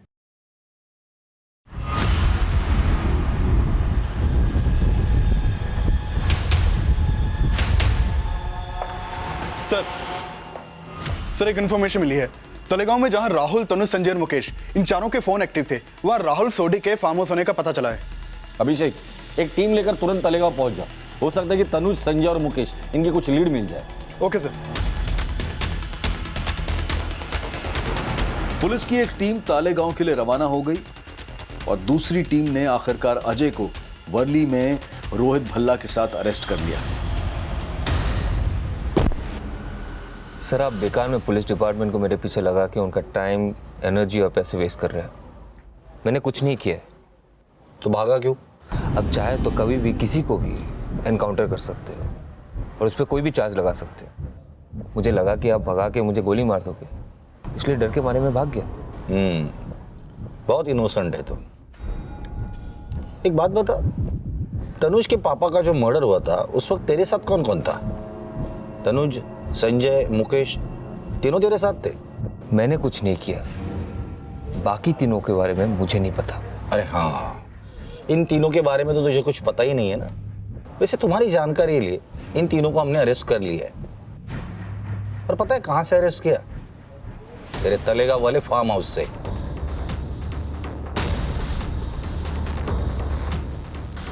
सर, माना कि आपने इन तीनों को मेरे फार्म हाउस से अरेस्ट किया है, लेकिन इसका मतलब ये तो नहीं है ना कि मैंने तनुज के फादर का मर्डर किया है। सर, मैं वहां सिमर के कहने पर गया था। मुझे नहीं मालूम था कि राहुल मर्डर केस का एक्यूज है। सिमर ने तुझे राहुल के लिए पासपोर्ट, कपड़े और पैसे देके भेजा, फिर भी तुझे एक बार भी शक नहीं हुआ? सर देखिए, आप मेरे साथ जबरदस्ती करके मुझसे झूठ नहीं बोलवा सकते, और अगर आपने ऐसा किया तो मैं पेशी के वक्त कोर्ट को ये बोल दूंगा कि आपने मुझे मार पीट के मुझसे झूठी बयान ली, फिर बदनामी आपकी डिपार्टमेंट की होगी। ये राहुल सोधी तो बहुत ही पहुंचा हुआ खिलाड़ी है, बड़े कॉन्फिडेंस से झूठ बोलता है। कल को कोर्ट में ये भी बोल सकता है कि वो कस्टडी से भागा ही नहीं था। बड़े रोहित बल्ला, मुझे नहीं लगता कि वो इस केस में इन्वॉल्व है। लगता है कि सिर्फ सिमर के कहने पे वो राहुल को मिलने गया। इस सिमर को बुला लें, शायद वो राहुल की साजिश का पिटारा खोल दे। नहीं, पहले इस तनुज, मुकेश और संजय से बात करके देखते इन्हें क्या पता है। सर हमारा विश्वास कीजिए, हमने ना ही किसी की गाड़ी चुराई और ना ही तनुज के पिताजी का मर्डर किया है। सर तुमने नहीं तो क्या, राहुल और तनुज ने मारा। सर हमें कुछ नहीं पता। सर हो सकता है तनुज ने अपने फादर को खुद मरवाया हो। सर वो बोल रहा था कि वो किसी सुपारी किलर से अपने फादर को मरवाना चाहता है। सर संजय और मुकेश ने अपना क्राइम कबूल नहीं किया, लेकिन मीडिया और पुलिस ये मान रहे थे कि वरुण भाटिया के मर्डर में राहुल, मुकेश, संजय और तनुज का ही हाथ है। और जल्द ही तनुज की हालत स्टेबल हो गई और उसका बयान लिया गया। क्या? पापा का मर्डर? ये कैसे हो सकता है? जब बेटा तेरे जैसा कुपूत पैदा हो तो कुछ भी हो सकता है। सर मैं मानता हूँ कि मैं अपने पापा से गुस्सा रहता था, पर मैंने उन्हें मारा नहीं है सर, मैं सच कह रहा हूँ सर। तुम्हारे 3 दोस्त संजय, मुकेश और राहुल, तीनों को तुम्हारे पापा ने अपने घर से निकाल दिया था और उनके जाने के बाद तुम भी उनके पीछे चले गए थे। और जब पापा ने हमें बाहर निकाला था सर, हम लोग सिमर के घर चले गए थे सर। उसे ना मेरे सपनों की परवाह नहीं है। काश वो मेरा बाप ही ना होता। ऐसी बातें नहीं करते बेबी। नहीं, तुम नहीं जानती सिमर, उसने मेरे दोस्तों की बेइज्जती की, वो भी मेरे सामने। सारा मूड ऑफ हो गया। ये लो, पानी पियो। मैं ये सोच रही थी कि तुम लोग सब कहीं घूमने क्यों नहीं चले जाते। इससे तुम्हारा मूड भी रिलैक्स हो जाएगा और जब तुम वापस आओगे तो पापा से बात कर लेना। मैं, संजय, मुकेश और राहुल महाबलेश्वर चले गए थे सर। तुम्हारा फोन बंद क्यों था? क्योंकि पापा मुझे बार बार फोन कर रहे थे। तुम लोग तो महाबलेश्वर के लिए निकले थे, तलेगांव कैसे पहुंच गए? गाड़ी में मैंने वो ड्रग्स ले लिया था और सर अगले दिन जब मेरी आंख खुली तो हम लोग राहुल के फार्म हाउस पे थे। संजय और मुकेश भी वहां थे, पर राहुल नहीं था। संजय और मुकेश ने मुझे बताया कि उसे कोई जरूरी काम पड़ गया था, इसलिए वो वहां से चला गया था। सर जिस वक्त तनुज के फादर का मर्डर हुआ, राहुल सोधी की मोबाइल की लोकेशन पुणे की थी। जब हमने उसे फ़ोन किया तब वो पुणे में ही था, लेकिन उस वक्त तनुज, संजय और मुकेश इन तीनों के फ़ोन स्विच्ड ऑफ थे। और उस रात उस चोरी की गाड़ी में तनुज के फादर के फ्लैट में 2 लोगों को जाते हुए देखा गया था, जिन्होंने बाद में तनुज के फादर को मार दिया। अब उन 2 लोगों में तनुज या राहुल सोधी के होने के चांसेस कम है, क्योंकि राहुल सोधी उस वक्त पुणे में था। अगर उन दोनों में से कोई एक तनुज होता तो बिल्डिंग का सिक्योरिटी गार्ड उसे पहचान लेता। सर पुणे से किसी मिथिलेश कुमार का फोन आया है। वो बोल रहा है कि वो राहुल सोडी के बारे में आपको कोई जरूरी बात बताना चाहता है। डीसीपी जगदीश प्रभु यार। सर थोड़े टाइम पहले मैंने न्यूज़ पढ़ी कि राहुल सोढ़ी मुंबई में किसी मर्डर केस में अरेस्ट हुआ है, तो मुझे लगा आपको ये बात बता देनी चाहिए। बोलो क्या बात है? राहुल सोढ़ी मेरा दोस्त है। तकरीबन 1 महीने पहले वो मेरे पुणे में घर पर आया था और मेरे बिल्डिंग की सोसाइटी में उसने अपनी लग्जरी कार पार्क की और कहा कि वो अब्रॉड जा रहा है और तब तक उसकी कार मैं अपने पास रखूं। लेकिन सर मुझे पता चला कि 4 दिन पहले मुंबई में वो किसी क्राइम में अरेस्ट हुआ है, तो मुझे शक हुआ कि उसने कहीं वो कार किसी क्राइम में यूज़ ना की हो और आगे मैं ना फंस जाऊँ, इसलिए मैं आपको इन्फॉर्म कर रहा हूँ। ठीक है, तुम तुम्हारा एड्रेस और गाड़ी का नंबर लिखवा दो, मैं एक टीम वहाँ भेज देता हूँ। पुलिस ने हर तरीका अपनाया, लेकिन संजय, मुकेश, तनुज और अजय उर्फ राहुल सोडी में से किसी ने कन्फेस नहीं किया। तो फिर तनुज के पिता का मर्डर करने वाले वो 2 लड़के कौन थे जो चोरी की गाड़ी में आए थे और उन्हें वरुण भाटिया के घर जाते हुए देखा गया था? क्या वो 2 इन चारों में से ही कोई थे या फिर वो 2 कोई और ही थे? फिलहाल कुछ भी साफ नहीं था और संजय, मुकेश, तनुज और अजय उर्फ राहुल ने अदालत में जमानत के लिए अपील की। तनुज की शारीरिक अवस्था को देखते हुए अदालत ने उसे बेल दे दी, लेकिन वो अब भी शक के दायरे में था। और वहीं इस कड़ी में उस कार के बारे में पुलिस को पता चला जिसके बारे में अजय उर्फ राहुल सोडी के दोस्त मिथिलेश ने बताया था। पुणे के मिथिलेश कुमार की हाउसिंग सोसाइटी में राहुल सोधी ने जो कार पार्क की थी वो एक्चुअली राहुल सोधी की है ही नहीं। रजिस्ट्रेशन नंबर के हिसाब से वो गाड़ी गुड़गांव के किसी राहुल अरोड़ा के नाम पर रजिस्टर्ड है। राहुल अरोड़ा? जी सर, इस राहुल अरोड़ा का मैंने पूरा बैकग्राउंड चेक किया तो पता चला ये उसी बिल्डिंग में रहता है जहाँ पे राहुल सोधी अपनी बहन सिमर सोधी के साथ रहता है। लेकिन पिछले कुछ दिनों से राहुल अरोड़ा गायब है। कहाँ गायब है सर पता नहीं। राहुल अरोड़ा के माँ और भाई ने पुलिस स्टेशन में उसकी मिसिंग कंप्लेंट लिखवाई है। पुलिस स्टेशन में इंचार्ज कौन है? इंस्पेक्टर सुनील राय। सर 16 मार्च को राहुल अरोड़ा की माँ और उसके भाई ने हमें राहुल के लापता होने के बारे में बताया था, लेकिन हमें लगा कि शायद वो थाईलैंड में होगा। सुनील, जब से राहुल अरोड़ा गायब हुआ है तब से उसका क्रेडिट कार्ड बैंकॉक में स्वाइप हो रहा था, लेकिन 14 मार्च को उसका मोबाइल गोल्डन टेम्पल ट्रेन में मिला था। कैसे? तुम्हें शक नहीं हुआ था कि ये कोई कॉन्स्पिरेसी है? सर शक तो हुआ था, लेकिन ये भी सामने आया कि राहुल कई इलीगल काम भी करता था। पता है मुझे, एस्कॉर्ट सप्लाई करता था, सट्टा खेलता था, लेकिन इस राहुल अरोड़ा का राहुल सोधी और सिमर सोधी के साथ भी कनेक्शन था। और तुम्हें पता है ना, फिलहाल ये दोनों एक मर्डर केस में प्राइम सस्पेक्ट है। यस सर, पता चला मुझे। लेकिन सर ये भी पता चला है कि राहुल अरोड़ा से एक शिवा नाम का बुकी भी मिला करता था और राहुल को उसे सट्टे का 37 लाख रुपए देना था।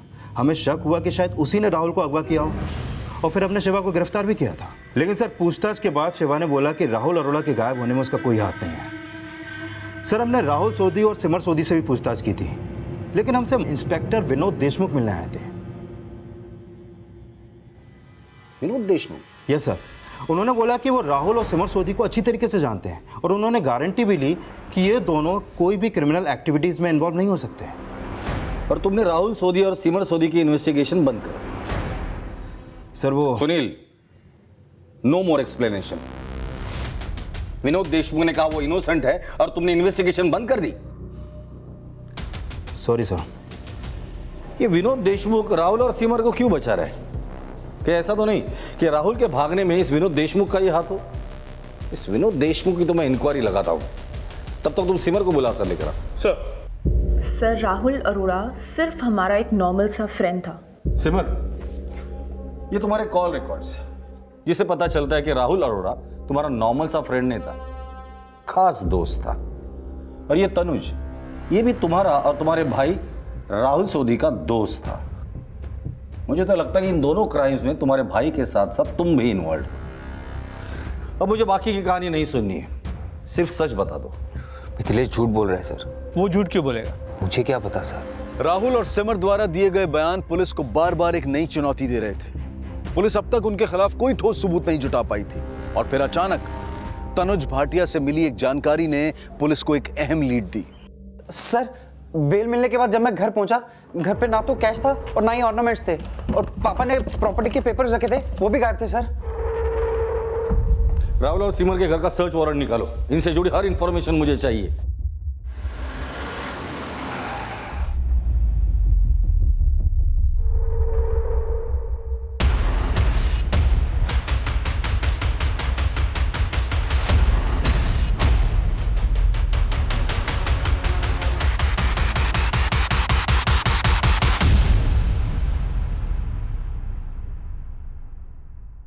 सर राहुल और सिमर सोधी के घर से कुछ नहीं मिला। गहने जेवर तो उन्होंने अब तक बेच भी दिए होंगे और हो सकता है कि प्रॉपर्टी के पेपर्स उन्होंने अपने बैंक के लॉकर में रखे हो। ठीक है, बैंक लॉकर खोलने की परमिशन निकालो तुम।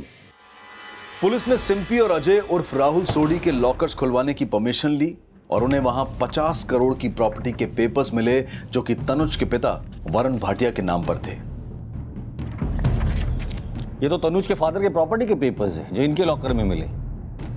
मतलब इनकी नजर तनुज के प्रॉपर्टी पर थी, लेकिन पेपर्स तो तनुज के फादर के नाम पर है। ये लोग अपने नाम पर कैसे ये प्रॉपर्टी कर सकते थे? सर इसका जवाब भी है इस कागज में, ये उनके बैंक लॉकर से मिला है। मैं तनुज भाटिया अपने पूरे होशो हवास में आत्महत्या कर रहा हूं क्योंकि मैंने अपने फादर का मर्डर किया था। नीचे तनुज की साइन भी है। सर पुलिस स्टेशन के पीआई विनोद देशमुख के बारे में एक इन्फॉर्मेशन मिली। क्या इन्फॉर्मेशन? ये विनोद देशमुख अजय गलांडे का जीजा है। अजय गलांडे? जी सर, वही अजय गलांडे जो 1998 में डबल मर्डर केस में अंदर हुआ था। फिर 2002 में पैरोल पे बाहर निकला, फिर पैरोल जंप करके नकली पासपोर्ट पर बैंकॉक चला गया। और सर ये अजय गलांडे और कोई नहीं, राहुल सोधी है।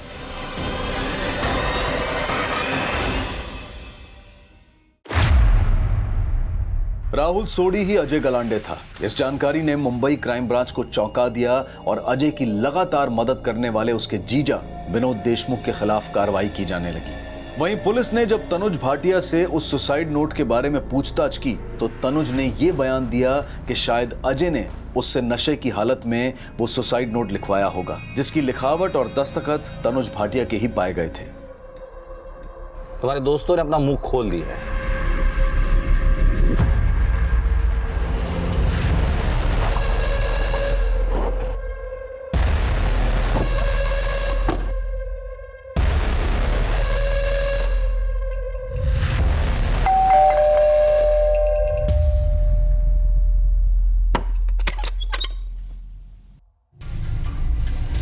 ये राहुल अरोरा के साथ क्या किया तुमने? कीड़ा था उसे फिल्म बनाने का। कह रहा था कुछ 3.5 करोड़ रुपए उसके पास। हमें लगा कि हम उसे चकमा देके उसके सारे पैसे हथिया लेंगे। मैंने उसे झांसा दिया कि पुणे में एक फाइनेंसर है जो फिल्म के लिए प्रोड्यूस कर सकता है, जिससे उसका फिल्म का बजट कुछ 10 करोड़ का हो जाएगा। रास्ते में फार्म हाउस दिखाने के बहाने में उसे तेलेगांव ले गया। वहाँ संजय और मुकेश भी थे। वाओ, क्वाइट स्पेशियस यार। थोड़ा ठीक ठाक करके ना पार्टी वार्टी के लिए यूज कर सकते। तो बैंकॉक में उसका क्रेडिट कार्ड तू स्वाइप कर रहा था? हाँ, मैंने संजय से कहा था कि उसका फोन ट्रेन में छोड़ देने, ताकि आप लोग जब उसे ढूंढो तो आप लोग को ये लगे कि वो कहीं घूमने गया था। राहुल के बॉडी पार्ट्स कहाँ फेंके तूने?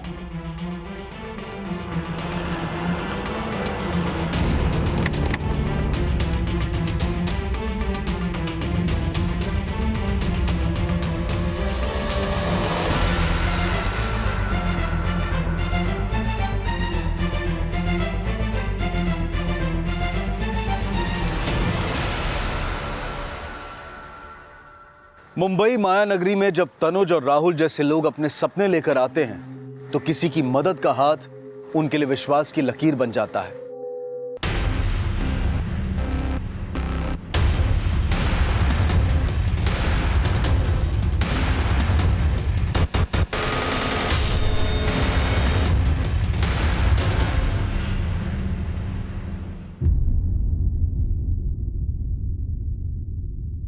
नमस्कार, आदाब। Crime petrol the burning cases श्रृंखला के आज के एपिसोड में आप सबका स्वागत है। मुंबई 1980 का दशक, अंडरवर्ल्ड, गैंग वॉर, एनकाउंटर से भरे उस दौर में भी इस शहर में रहने वाला आम इंसान अपने आप को और अपनी फैमिली को सुरक्षित समझता था। मुंबईकर के मन में डर ने जन्म लिया, लेकिन फिर भी कहीं ना कहीं सुरक्षित होने की भावना तब भी बरकरार थी। सन 2000 इस दशक में भी इस शहर में काफी हद तक लोग और खासकर महिलाएं अपने आप को सुरक्षित समझते थे। लेकिन क्या आज हम इस शहर में अपने आप को उतना सुरक्षित महसूस करते हैं? एक सर्वेक्षण के अनुसार मुंबई पूरी दुनिया में सुरक्षा के मामले में 123वें स्थान पर है। Police helplines, advance technology, mobile phones होने के बावजूद पिछले कुछ सालों में हम बढ़ती हुई क्राइम रेट को रोकने में क्यों असफल रहे हैं? और इसी मुद्दे से जुड़ा है हमारा आज का ये केस। एक वक्त ऐसा भी था जब मुंबई शहर पूरे देश में सबसे ज्यादा सुरक्षित समझा जाता था, लेकिन उसी शहर में जब रात के सिर्फ 10:30 बजे भरी सड़क पर 2 युवाओं का बेरहमी से कत्ल कर दिया जाता है तो एक आम इंसान के मन में रह रहकर यह सवाल उठता है कि क्या यह शहर मेरे लिए, मेरे परिवार के लिए सुरक्षित है?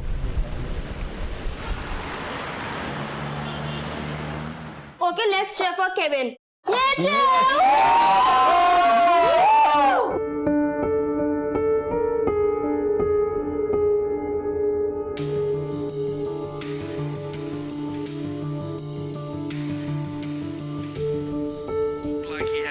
time in the world. What a shot! What a shot! 132. क्या सिक्स मारा है? ए लिली, मैं बोला था ना तेरे को कि धोनी खेलेगा तो मैच अपन ही जीतेगा। वो सब ठीक है डेविड, लेकिन इंडिया जीतेगा तो भी तुमको एक और ड्रिंक नहीं मिलेगा। Do you understand? This is celebration time. Small one.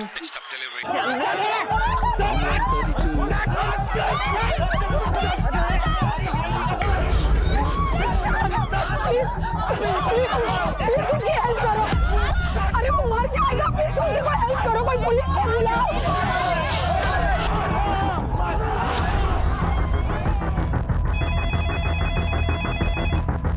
Hello sir, ये ओशियोरा के रेस्टोरेंट बार के वहाँ पे झगड़ा हो रहा है सर। चाकू मार दिया सर इसको। क्या?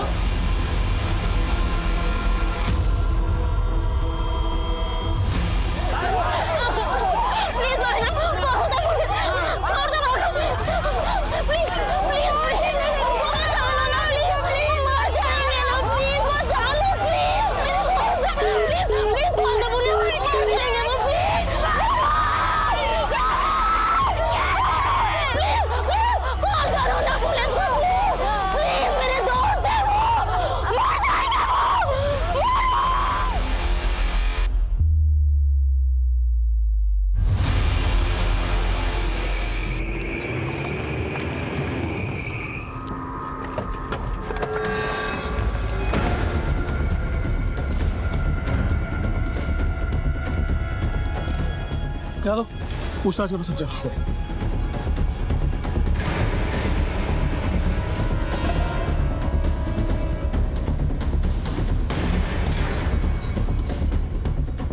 जादव सर कुछ बताया क्या इन लोगों ने? नहीं सर, कुछ मालूम नहीं।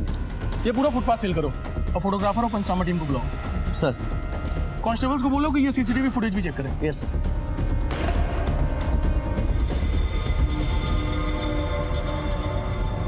हाँ साहब, कुछ तो लफड़ा हुआ था। 10-12 लोग थे और 2 लोगों को बहुत मारा। आज मैच थी ना, कस्टमर बहुत ज्यादा थे, बाहर से बहुत आवाज आ रही थी। जब मैं बाहर गया तो वहाँ कोई नहीं था। सॉरी साहब, कस्टमर बिल पे करके बाहर जाके क्या करते हैं ये मुझे नहीं आइडिया। हाँ, पान वाले की दुकान के पास कुछ हुआ था, उसे पता हो। मतलब तुम्हारे बार के बाहर इतनी बड़ी घटना हो गई और तुम लोगों ने कुछ नहीं देखा? देखा नहीं या बताना नहीं चाह रहे? तो लोग रिक्शे में डाल के लेके गए। 2 लड़के 3-4 लड़के लोग थे। रिक्शे से लेकर के गए, इसका मतलब आसपास के किसी हॉस्पिटल में लेकर के गए होंगे। एक काम करो, आसपास के सभी हॉस्पिटल्स को कांटेक्ट करो। Yes sir. सर पान वाले का कुछ पता नहीं, उसकी दुकान और फोन दोनों बंद है। हेलो, हाँ बल्लू, अरे यार एक बहुत बड़ी गड़बड़ हो गई यार। अरे वरुण, अच्छा सुन एक बार वरुण। हाँ, क्या बोला डॉक्टर से? एक मिनट। हाँ कौन? अरे अंकल वरुण, केविन कहाँ है? क्या हुआ मायरा? केविन किधर है? सर कांस्टेबल ने बताया है कि रेस्टोरेंट के सीसीटीवी कैमरा वर्किंग कंडीशन में नहीं है। क्यों? कोई टेक्निकल इशू है सर। लेकिन एक बात है सर, जब ये कांड हुआ तो बहुत से लोग यहाँ थे, लेकिन किसी को भी जानकारी नहीं है। जानकारी है नहीं वो, या वो लोग देना नहीं चाह रहे? हेलो वरुण, तुम लोग तो पार्टी करने गया था, क्या हुआ? डॉक्टर साहब, दोनों बच्चे लोग ठीक तो है ना? देखिए, हमने बहुत कोशिश की। रोहन चौहान अभी तक आईसीयू में है, but I am sorry, Kevin D'Souza काफी जख्मी था। हमने उसे बचाने की बहुत कोशिश की, लेकिन बड़े अफसोस के साथ कहना पड़ रहा है कि हम उसे बचा नहीं पाए।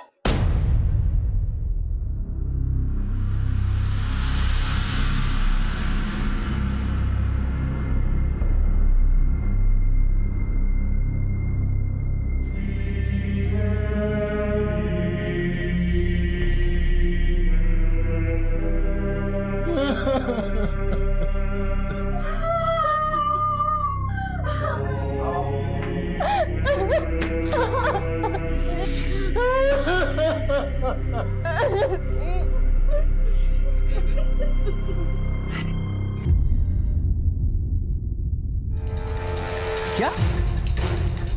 सर लड़कों को सिटी हॉस्पिटल लेकर गए हैं, उनमें से एक की मौत हो गई। जादव, तुम इन लोगों से बातचीत करते रहो। मुझे लग रहा है इतने लोग थे वहां पर, उनमें से कोई ना कोई तो ऐसा होगा जो उन्हें पहचानता होगा। एक काम करो, उन लोगों से सच निकलवाने की कोशिश करो। मैं तब तक हॉस्पिटल पहुंचता हूँ। Yes sir. ओके।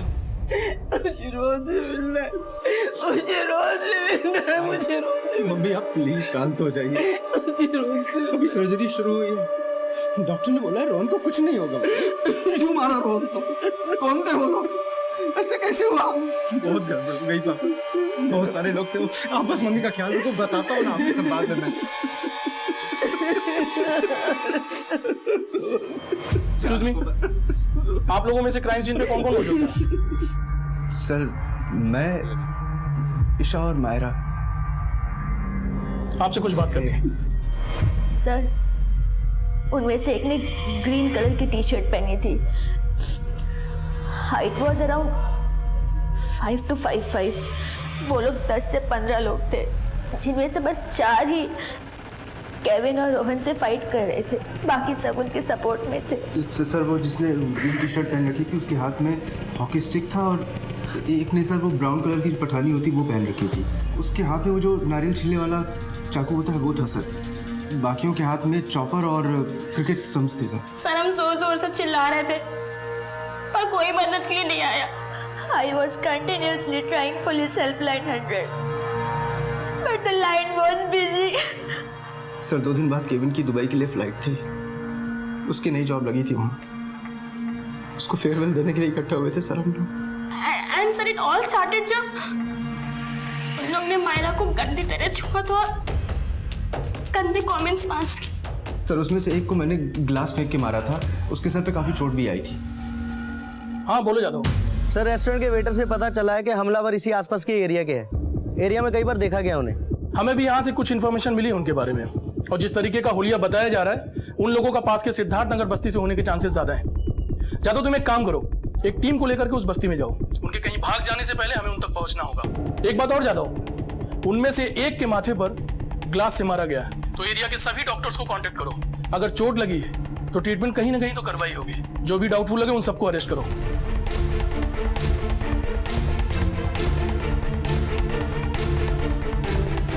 पुलिस ने आसपास के सारे हिस्ट्री शीटर्स को धर दबोचा, कई जगह पर छापे भी मारे और बिना वक्त गवाए जितनी मुमकिन कोशिश हो सकती थी उतनी उन्होंने की। हमारे बच्चों को ऐसे नहीं उठा सकते, कोई सबूत है आपके पास? देखिए, अगर आप लोगों के बच्चे बेकसूर हैं तो उन्हें कुछ नहीं होगा। हमने उन्हें सिर्फ पूछताछ के लिए बुलाया और किसी को भी अरेस्ट नहीं किया। आप लोगों को मालूम होना चाहिए 2 जवान बंदों को बेरहमी से मारा गया, उनमें से एक की मौत हो गई है और दूसरा हॉस्पिटल में भर्ती है। तो प्लीज प्लीज हमें हमारा काम शांति से करने दीजिए। जाधव, इस पूरे एरिया को छान मारो, जिस किसी के भी माथे पर चोट का निशान मिले उसे फौरन हिरासत में लो। देखो, मुझे पता है कि तुम लोग ऐसी हरकत कर नहीं सकते। अगर तुम लोगों को कुछ भी पता है तो अभी के अभी बता दो, मैं तुम लोग को फौरन छोड़ दूंगा। साहब, कुछ देर पहले वो अमन और उसको दोस्तों को जाते हुए देखा था। सादिक, क्या हुआ मन्या? चल, लड़ा करने का है। लेकिन हुआ क्या रे अमन? अरे छोका लोग मारा मेरे को। क्या? हाँ, तुझे हाथ लगाया? हाँ। कौन थे लौंडे? पता नहीं, टाइटो पे वाले थे और मुझे अंग्रेजी में गाली दे रहे थे। साला आजकल ये व्हाइट कलर वाले अपने को कुछ ज्यादा शाना समझने लगे। चल उनकी सारा पत्ती उतारते अभी। चल ना, आजा।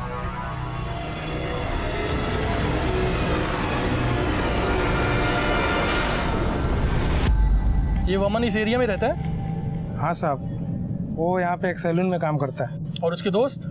सर, सादिक भंगार का काम करता है और नामदेव झाड़ू लगाने का काम करता है। तो वमन किधर रहता है वो? सर, यही 5 नंबर गली में।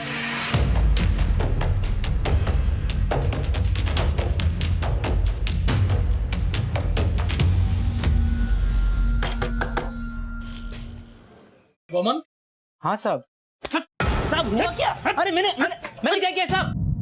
साहब, मैं कसम खा के कह रहा है, मैंने कुछ नहीं किया। आज रात 10 से 10:30 के बीच में कहाँ था तू?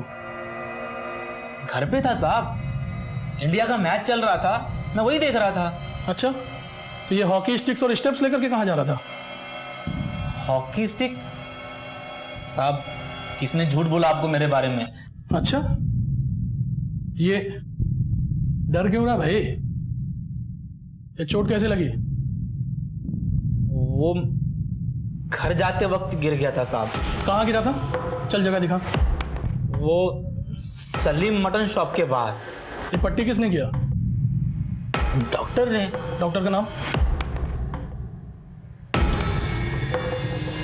याद नहीं आ रहा है साहब। अभी कुछ याद आया?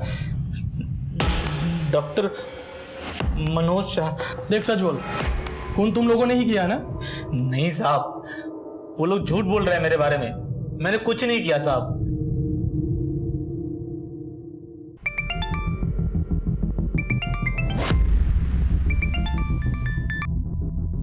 हेलो डॉक्टर साहब, आज रात 10 से 11 के बीच में कोई ऐसा पेशेंट आया था जिसके सर पे चोट लगी हो?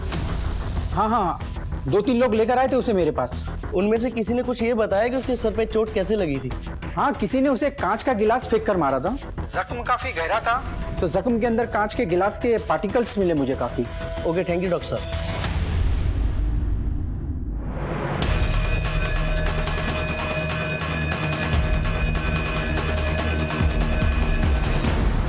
लेकिन अशोक दुबे नाम का उनका साथी फरार होने में कामयाब हो चुका था।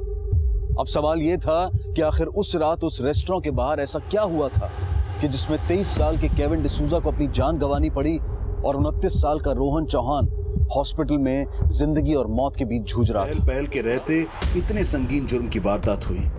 मौका वारदात पर कई लोग मौजूद थे, पर किसी ने भी पुलिस की मदद नहीं की और गवाही देने के लिए भी आगे नहीं आए।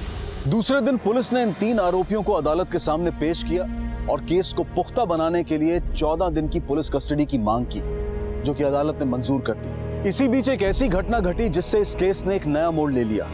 केस के इन्वेस्टिगेटिंग ऑफिसर ने इस केस को स्ट्रांग बनाने के लिए रोहन का स्टेटमेंट लेने की कोशिश की। रोहन उस वक्त भी क्रिटिकल कंडीशन में था। इंक्वायरी के 2 दिन बाद ही रोहन की इंटरनल ब्लीडिंग बढ़ने के कारण उसकी मौत हो गई। इस बात से लोगों में गुस्से की एक लहर उठी और उस इलाके में निकले कैंडल मार्च में आम लोग भारी संख्या में शामिल हुए। केस की इन्वेस्टिगेशन बड़ी ही धीमी गति से चल रही थी। लगभग 15 दिनों के बाद भी पुलिस के हाथ कोई पुख्ता सबूत नहीं लग पाया। केविन के पिता डेविड डिसूजा ने यह देखकर स्टेट मिनिस्टर से मिलकर अपनी कुछ मांगे उनके सामने रखी। पहली मांग थी कि यह केस फास्ट ट्रैक कोर्ट में चलाया जाए। दूसरी मांग थी कि कई मुश्किल केस सॉल्व करने वाले सीनियर पुलिस इंस्पेक्टर देवलेकर को इस केस की इन्वेस्टिगेशन के लिए अपॉइंट किया जाए। और तीसरी मांग थी कि पब्लिक प्रोसिक्यूटर उद्धव निमकर को ये केस लड़ने की जिम्मेदारी सौंपी जाए। आदरणीय होम मिनिस्टर साहब ने केविन के पिता की ये तीनों मांगे मंजूर की।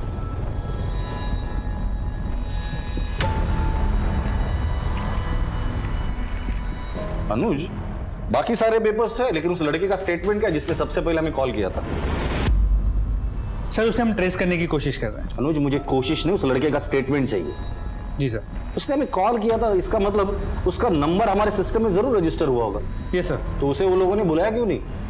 सर इसका तो आइडिया नहीं है। कल को कोर्ट में केस स्टैंड करने के लिए या मजबूत करने के लिए हमें उस लड़के के स्टेटमेंट की जरूरत है। एक टीम तैयार करो, उस लड़के को ढूंढ निकालो। कोर्ट में मुजरिम को गुनहगार साबित करने के लिए हमारे पास कोई भी चश्मदीद गवाह नहीं है। और वो 3 लड़के जिन्होंने हमला किया था, मुंह खोला? नहीं सर, उन्होंने अब तक कुछ नहीं बोला। ठीक है, लगता है इन्हें बिरयानी खिलानी पड़ेगी। देखो आखिरी मौका है, जो कुछ भी हुआ है ना सब कुछ सच सच बता दो। अगर साहब को गुस्सा आ गया तो फिर मैं भी कुछ नहीं कर पाऊंगा। इतना सोचो मत, जल्दी बताओ। छोड़ो मुझे, ये लोग मुंह नहीं खोलेंगे, भूखे होंगे ना। पहले कुछ खिलाओ पिलाओ फिर पूछ। क्या खाना? चिकन मटन जो खाना है वो बोल देना, साफ खिला देंगे। अनुज, वैसे ये लोग हमारे कुछ फायदे की है नहीं। खाना खिलाने के बाद मड आइलैंड लेकर जाना और ठोक देना तीनों। गोली ना यहां लगनी चाहिए, बीचों बीच। हो सर। आकाश वर्मा जी, 15 अक्टूबर की रात को आपने पुलिस को फोन करके एक दंगे के बारे में इन्फॉर्म किया था। जी, क्या देखा था आपने, जरा बताएंगे? देखिए आकाश जी, मैं आपका टेंशन समझ सकता हूं, पर आप बिल्कुल घबराइए मत। सर देखिए, मैं कॉमन मैन और मैं पुलिस और कोर्ट कचहरी के चक्कर में फंसना नहीं चाहता सर, आप समझ सकते हैं मेरी बात। हमारे पास कोई भी चश्मदीद गवाह नहीं है। आपकी गवाही से हम उन कातिलों को सजा दिलवा सकते हैं। आकाश जी, देखिए मैं आपकी परेशानी समझ सकता हूं, लेकिन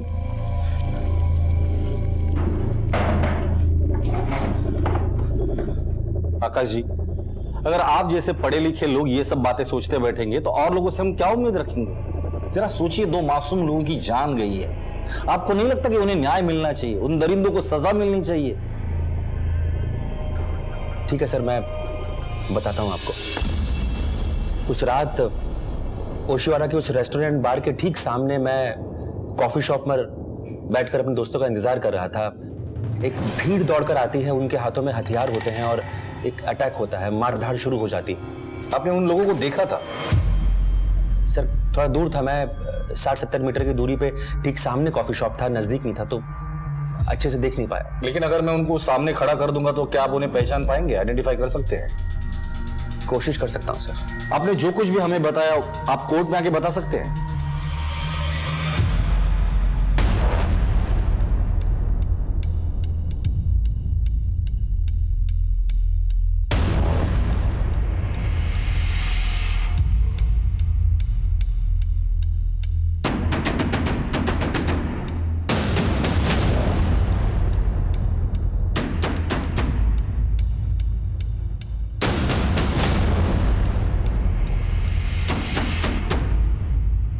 पुलिस ने इस केस की छानबीन में कोई कमी नहीं छोड़ी थी, लेकिन अदालत में केस को और पुख्ता बनाने के लिए ठोस सबूतों और आई विटनेसेस की जरूरत थी। वैसे तो वो बहुत सारे थे, लेकिन कोई भी सामने आकर पुलिस का साथ देने के लिए तैयार नहीं था। और इसी वजह से पुलिस की तरफ से चार्जशीट फाइल होकर भी इस केस को अदालत तक पहुंचने में 1 साल लग गया।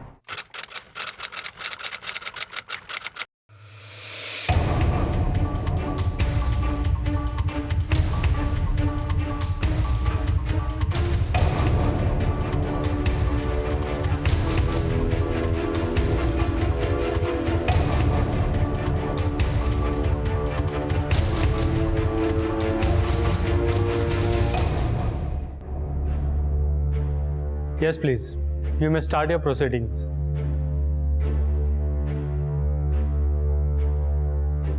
Your Honor, myself, Advocate Uddhav Nimkar, I am handling this case in capacity of public prosecutor.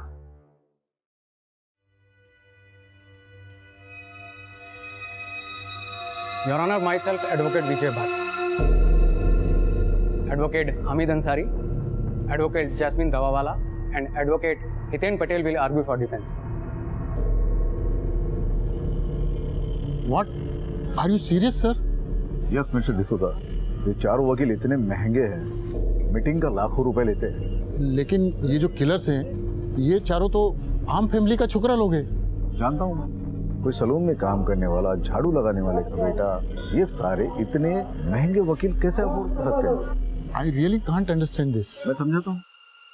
ये सारे एक अंडरवर्ल्ड गैंग के लिए काम करते हैं, उनके केसेस लड़ते हैं। जरूर इन चारों लड़कों का कोई ना कोई अंडरवर्ल्ड कनेक्शन होगा, लेकिन ये बात पुलिस ने चार्जशीट में मेंशन नहीं की।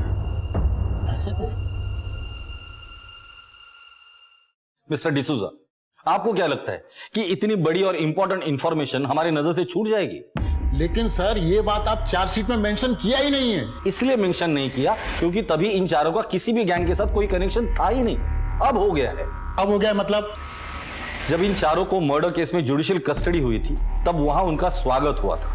जेल में बैठे बड़े बड़े गैंगस्टर लोगों को ऐसे लड़कों की जरूरत होती है, और ऐसी एक गैंग ने इन चारों को अपने गैंग में शामिल कर लिया, और उसी गैंग के वकील इन चारों का केस लड़ रहे हैं। They hire people in jail also.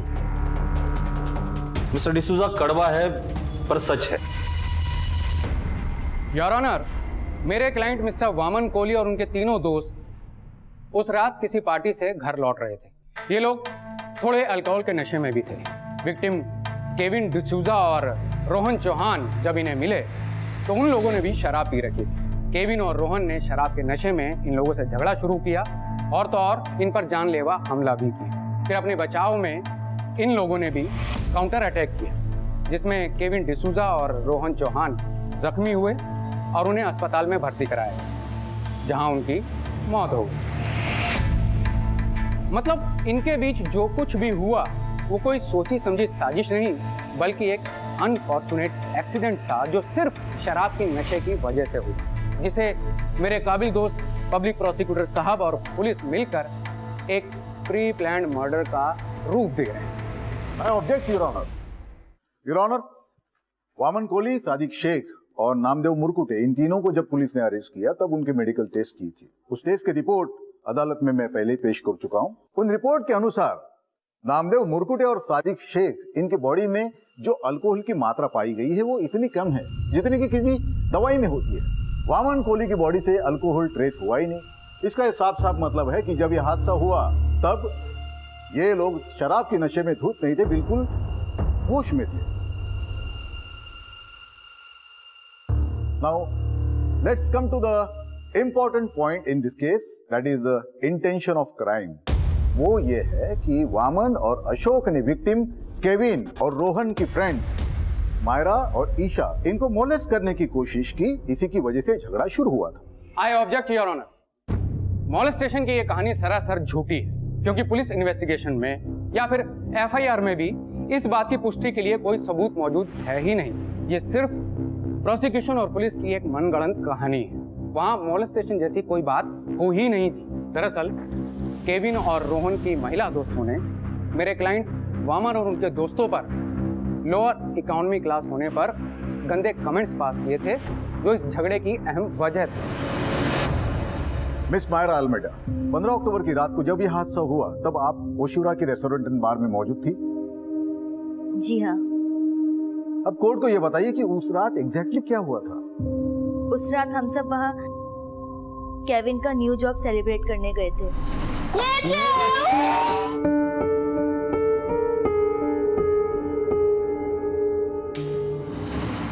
Dinner के बाद जब हम, क्या आप में से किसी ने भी अल्कोहल का कंजम्पशन किया था? Yes but not much. Bill pay करने के बाद जब हम वहां से निकल रहे थे तो मैं और ईशा लेडीज वॉशरूम गए। वॉशरूम बंद था तो हम दोनों बाहर वेट कर रहे थे। 15 अक्टूबर की रात को जब यह हादसा हुआ तब आप ओशिवरा के रेस्टोरेंट एंड बार में मौजूद थी? जी हाँ। अब कोर्ट को ये बताइए कि उस रात एग्जैक्टली क्या हुआ था। मिस मायरा अल्मेडा, 15 अक्टूबर की रात को जब यह हादसा हुआ तब आप ओशिवरा के रेस्टोरेंट एंड बार में मौजूद थी? Yes but not much.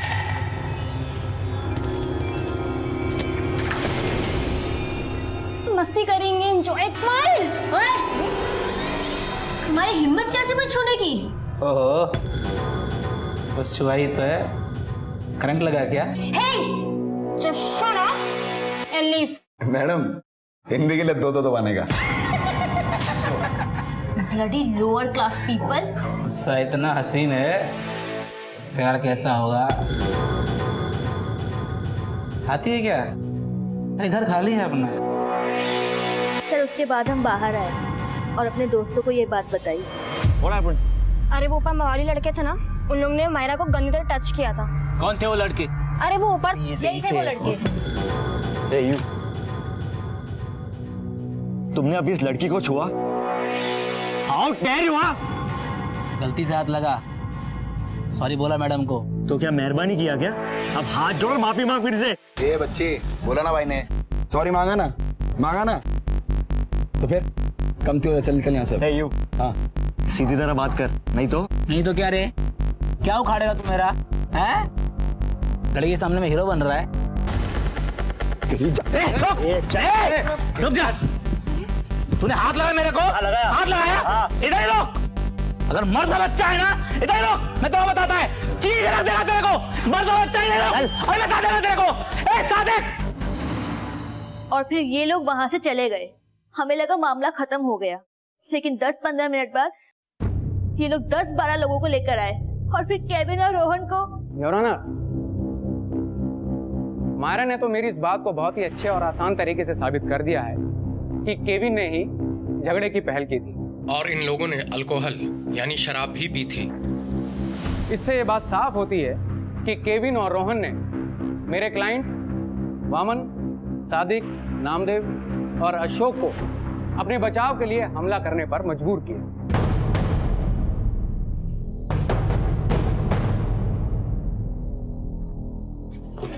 Sir, restaurant के बाहर पान की दुकान चलाने वाले रघुवीर ठाकुर की इन्फॉर्मेशन मिली है। 3 दिन पहले उसका फोन स्विच ऑन हुआ था। ग्रेट। लोकेशन? इलाहाबाद। ये रघुवीर भी इस केस में आई विटनेस है। इलाहाबाद पुलिस को इन्फॉर्म करो और उसे तुरंत मुंबई भेजने के लिए कहो। सर। वामन कोहली, 15 अक्टूबर की रात को तुम रेस्टोरेंट का वॉशरूम यूज करने गए थे? हाँ जी। कौन था तुम्हारे साथ में? मेरा दोस्त अशोक दुबे।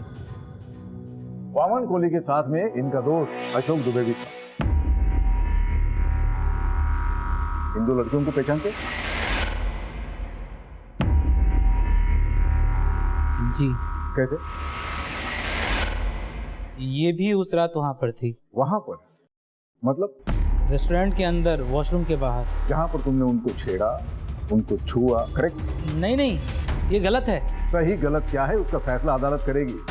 तुम सिर्फ उस रात को जो कुछ भी हुआ है वो सच बता दो। उस रात हम पेशाब करने के लिए रेस्टोरेंट के अंदर गए।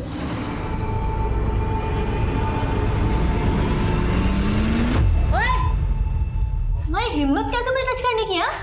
सॉरी, गलती से लग गया। गलती से? मैं बहुत अच्छी तरह से जानती हूँ तुम जैसे मवालियों को, समझे? अरे मैडम बोला ना उन्होंने सॉरी। Let's go Myra. वैसे भी इनके कपड़ों से इनका क्लास पता चलता है। Let's go. Bloody lower class people. चलो। Your honour, please note this point. Miss Myra और ईशा ने मेरे क्लाइंट और उनके दोस्त को लोअर इकोनॉमी क्लास होने के लिए कमेंट पास किया था। ऐसा इनका कहना है योर ऑनर, जरूरी नहीं कि यही सच हो। Your honour, in that case मुझे मिस मायरा को क्रॉस एग्जामिन करने की इजाजत दी जाए। मिस मायरा अल्मेडा को विटनेस बॉक्स में बुलाया जाए। मिस मायरा, आप अक्सर अपने दोस्तों के साथ पार्टीज में जाती हैं? जी हाँ। और वहां उनके साथ शराब भी पीती?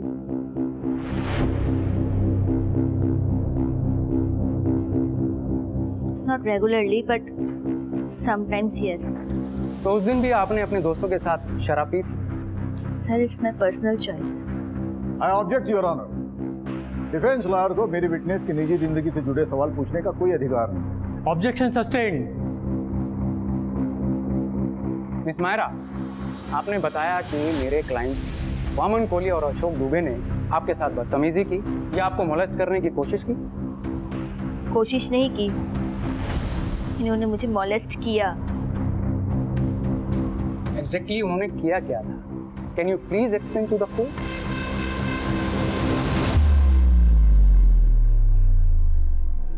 They touched me. कहाँ पर? पीछे. On my back. पीछे मतलब आपकी पीठ पे?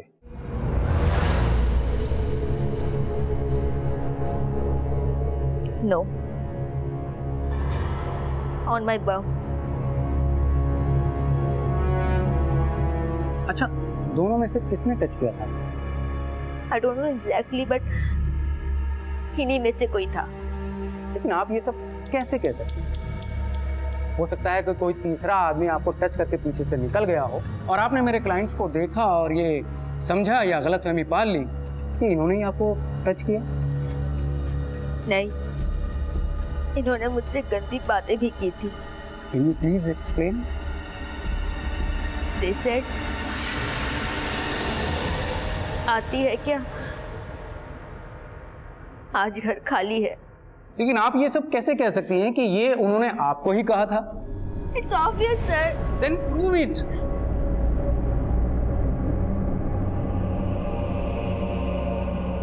I object, Your Honor. Defence lawyer मेरे विटनेस को ऑकवर्ड करने की कोशिश कर रहे हैं। वामन कोहली और अशोक दुबे ने लड़कियों के साथ छेड़खानी की थी और उन्हें मोलेस्ट करने की कोशिश की थी। इस बात के कोई भी पुख्ता सबूत पुलिस और पब्लिक प्रोसिक्यूटर के पास नहीं थे। मायरा अल्मेडा और ईशा विजयकर से भरी अदालत में ऐसे ऐसे सवाल पूछे गए जिनका जवाब देना शायद ही कोई लड़की पसंद करे। केविन के पिता डेविड डिसूजा की रिक्वेस्ट पर इस केस को एक स्पेशल वुमेन कोर्ट में चलाए जाने के आदेश दिए गए। इसी दौरान इस केस से जुड़े एक अहम गवाह आकाश वर्मा को अदालत में पेश किया गया, जिनकी गवाही पर पब्लिक प्रोसिक्यूटर और पुलिस दोनों काफी हद तक निर्भर थे। एक भी आई विटनेस ना होने के कारण केस दिन ब दिन कमजोर होता जा रहा था।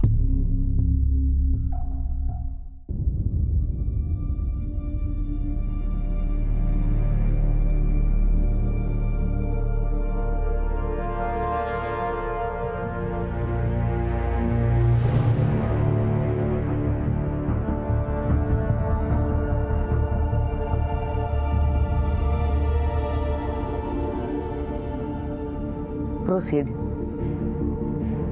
योर ऑनर, इस केस में बहुत ही इंपॉर्टेंट विटनेस हमारे हाथ लगा है, mister Aakash Verma.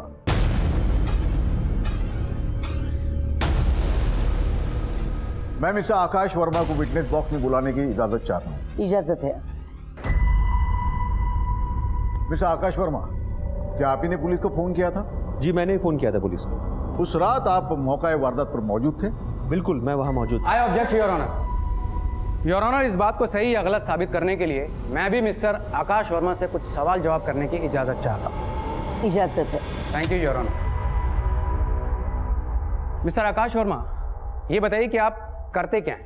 I am a software engineer. Software engineer यानी कि आप दिन रात लैपटॉप के सामने बैठकर काम करते रहते होंगे? Of course. और आपके पास स्मार्टफोन भी होगा जिसे आप यूज करते हैं? बिल्कुल। तो मिस्टर वर्मा, ये बताइए कि इन सब का आपकी आंखों पर कोई बुरा असर नहीं पड़ता क्या? पड़ता है, आईज में स्ट्रेन होता है। तो मतलब उसके लिए आप किसी आई स्पेशलिस्ट से मिले या कुछ चश्मा? हाँ, दिख रहा है मुझे। जी बिल्कुल, मैं देख सकता हूँ? डेफिनेटली। शुक्रिया। तो काफी पावरफुल लगता है। जी। तो ये बताइए कि जब ये हादसा हुआ उस वक्त आपने अपनी आंखों पर कोई चश्मा या स्पेक्टिकल्स लगाए हुए थे? बिल्कुल नहीं, मैं कॉफी शॉप में था। मैं चश्मा सिर्फ तब लगाता हूं जब मैं पढ़ता हूं या फिर अपना काम कर रहा होता हूं। That's my point your honour. जब यह हादसा हुआ, मिस्टर आकाश वर्मा वहां से लगभग 60 मीटर की दूरी पर एक कॉफी शॉप में बैठे हुए। तो योर ऑनर, मेरा ये कहना है कि मिस्टर वर्मा जो रीडिंग ग्लास लगाते हैं, हादसे के वक्त वहां से 60 मीटर की दूरी पर एक कॉफी शॉप में बैठे थे। तो योर ऑनर, ये कैसे पॉसिबल है कि इतनी दूरी पर बैठे हुए इस शख्स ने बगैर चश्मे के उस हादसे में अनजान शख्स को पहचान लिया हो? Is it possible? I don't think so.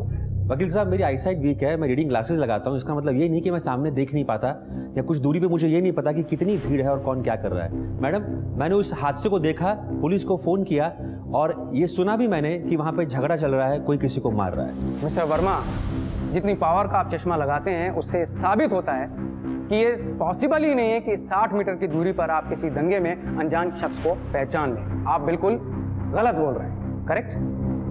That's all your honour.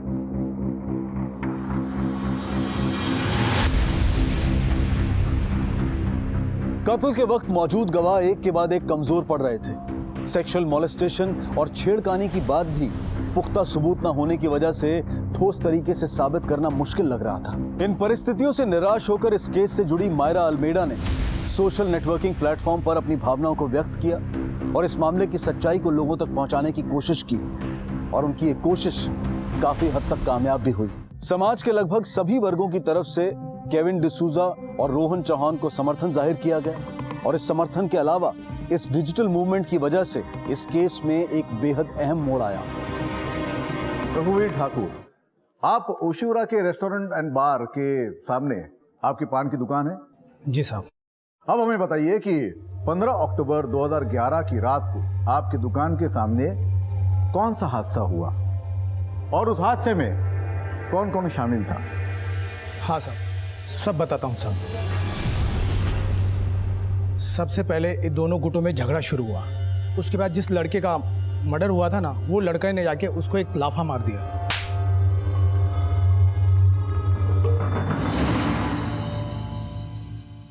Hello sir, मैं दिल्ली से रागिनी चोपड़ा बोल रही हूँ। जी सर, जब ये हादसा हुआ तब मैं उसी रेस्टोरेंट में मौजूद थी। सर, वहाँ जो कुछ भी हुआ मैंने अपनी आंखों से देखा है। तो इतने दिनों से आप थी कहाँ? सर, उस वक्त मैं एक हफ्ते के लिए कुछ काम से मुंबई आई हुई थी और तभी ये हादसा हुआ था। और अपना काम खत्म होने के बाद मैं अपने घर दिल्ली वापस चली आई।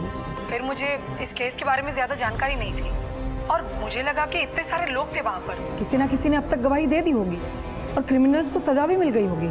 लेकिन आज जब मैंने सोशल नेटवर्क पर मायरा का लेटर पढ़ा तो मुझे लगा कि मुझे वहाँ जाना चाहिए। रागिनी जी, अभी तक सजा क्यों नहीं मिली उन्हें पता है? लोग तो काफी थे वहाँ, पर आगे आके गवाही देने वाला कोई नहीं था। सर, मैं दिल्ली से गवाही देने के लिए आने के लिए तैयार हूँ।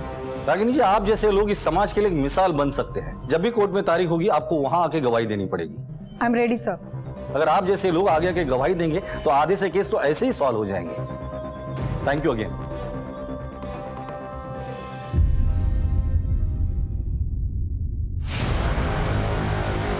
क्या आपको पूरा कॉन्फिडेंस है कि उस रात को केविन डिसूजा और रोहन चौहान पे हमला करने वाले ये 4 लड़के ही थे?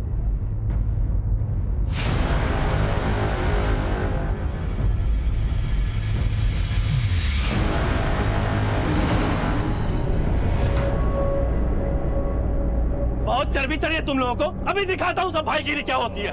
कौन सा? प्लीज छोड़ दो, प्लीज हमको बचाओ, क्या कर रहे हो? प्लीज उसकी हेल्प करो।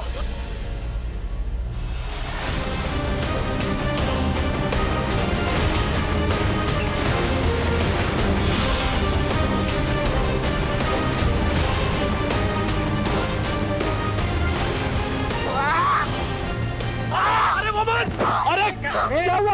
अबे चल निकल वमन चल। जी sir, I am sure about my statement.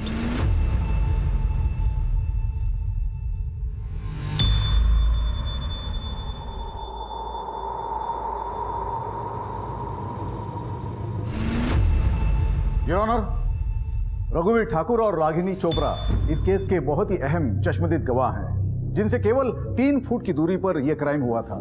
जिनके कहने के अनुसार वामन और अशोक कुछ देर बाद वहां से चले गए, लेकिन जाते वक्त उन्होंने इनको मारने की धमकी दी। कुछ मिनटों के बाद वामन और अशोक उनके 10-12 दोस्तों के साथ वहां पर आए। उन्होंने बहुत ही बेरहमी से उन्होंने केविन और रोहन को मारपीट की, जिसमें उनकी हत्या हो गई। योर ऑनर, इससे साफ जाहिर होता है कि यह कोई हीट ऑफ मोमेंट में हुआ एक्सीडेंटल डेथ नहीं है, बल्कि बिल्कुल ही वेल प्लान्ड, सोच समझ के की गई हत्या है। योर ऑनर, अब मैं कोर्ट के सामने उस नारियल पाने वाले को बुलाना चाहता हूं जिसकी कोयते से यह हत्या हुई। इजाजत है? हाँ साहब, इन लोग ही उस रात को मेरी दुकान में आए और मेरा कोयता लेके गए और वापस भी नहीं दिया साहब। रघुवीर ठाकुर, रागिनी चोपड़ा और नारियल पाने वाले की गवाही के बाद वामन, सादिक, अशोक और नामदेव का बच पाना मुश्किल नजर आ रहा था। लेकिन अब भी इस केस में कुछ अड़चनें थीं और जिसकी वजह बने हुए थे डिफेंस लॉयर। उन्हें यह केस अपने हाथ से छूटता हुआ नजर आ रहा था, इसलिए वो किसी न किसी वजह से इस केस के काम को डिले करने की कोशिश कर रहे थे। माय लॉर्ड, मेरे क्लाइंट मिस्टर वमन कॉली की तबीयत खराब होने के कारण वो कोर्ट में पेश नहीं हो पाएंगे। ये रही उनकी मेडिकल रिपोर्ट।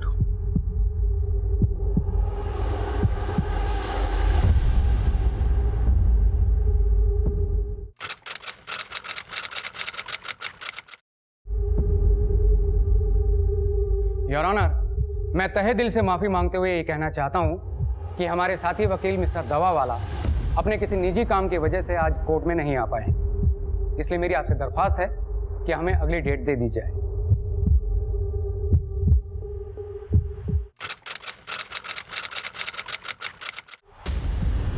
योर ऑनर, मेरे मुवक्किल सादिक शेख आज कोर्ट नहीं आ पाएंगे क्योंकि उनकी आंखों में इन्फेक्शन है, तो मैं आपसे अगली तारीख की रिक्वेस्ट करता हूँ। कोर्ट की कार्रवाई अगली तारीख तक मुलतवी की जाती है।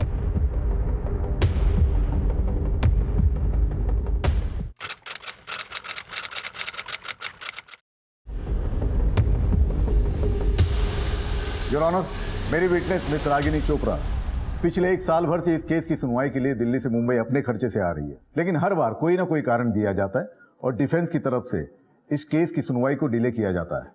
मेरी विटनेस मिस रागिनी चोपड़ा की कोर्ट से दरख्वास्त है कि उनके दिल्ली आने जाने का खर्चा डिफेंस की तरफ से किया जाए।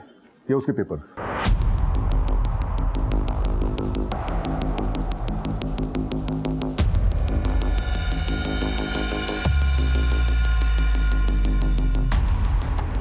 ये कोर्ट डिफेंस लॉयर्स और एक्यूज्ड को ये ऑर्डर देती है कि मिस रागिनी चोपड़ा का दिल्ली से मुंबई आने जाने का ट्रैवलिंग एक्सपेंसेस वो लोग उठाएंगे।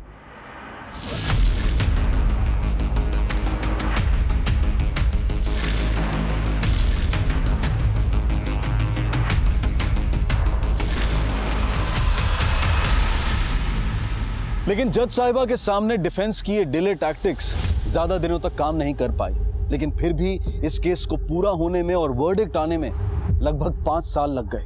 मिस्टर डेविड, कल इस केस का वर्डिक्ट आने वाला है, आप कोर्ट से क्या उम्मीद रखते हैं? I expect severe punishment but not death penalty. तो क्या आपको लगता है इस केस में आपके बेटे को इंसाफ मिलेगा? I trust my judicial system.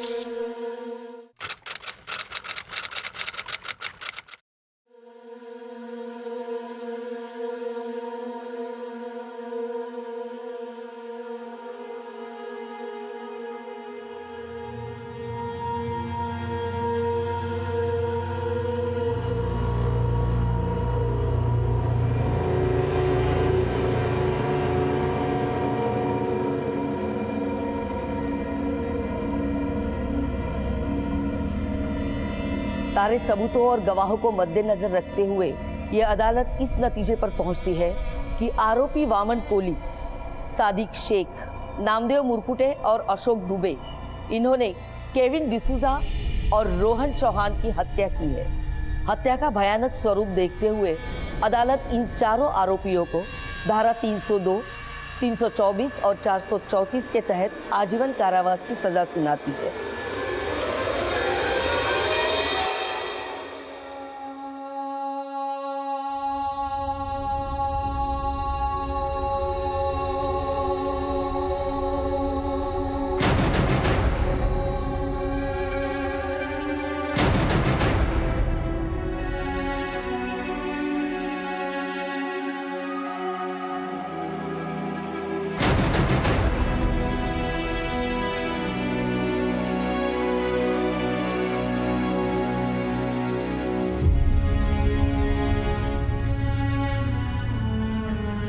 Ragini Chopra ने कर दिखाया समाज को कि अगर एक आम इंसान चाहे तो वो बड़े से बड़े मामले में भी किस तरह का बदलाव ला सकता है। क्या हम फिर से आज वो 30 साल पहले वाली सुरक्षा की भावना इस शहर में रहने वाले हर इंसान के मन में जगा पाएंगे, जहां हर कोई, चाहे वो स्त्री हो या पुरुष, इस हवा में खुलकर चैन की सांस ले सके?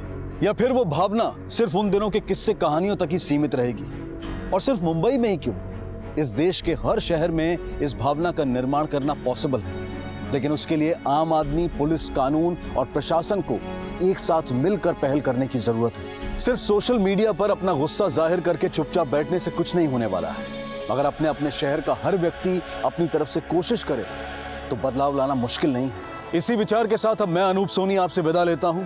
फिर मुलाकात होगी अगले एपिसोड में एक और चौंका देने वाले केस के साथ। तब तक अपना और अपने परिवार का ख्याल रखें और देखते रहें क्राइम पेट्रोल डायल 100। सबक एक को सीख हम सबको। जय हिंद। क्राइम पेट्रोल के और भी दिलचस्प कहानी देखने के लिए हमारे चैनल को सब्सक्राइब करें और बेल आइकॉन दबाना न भूलें।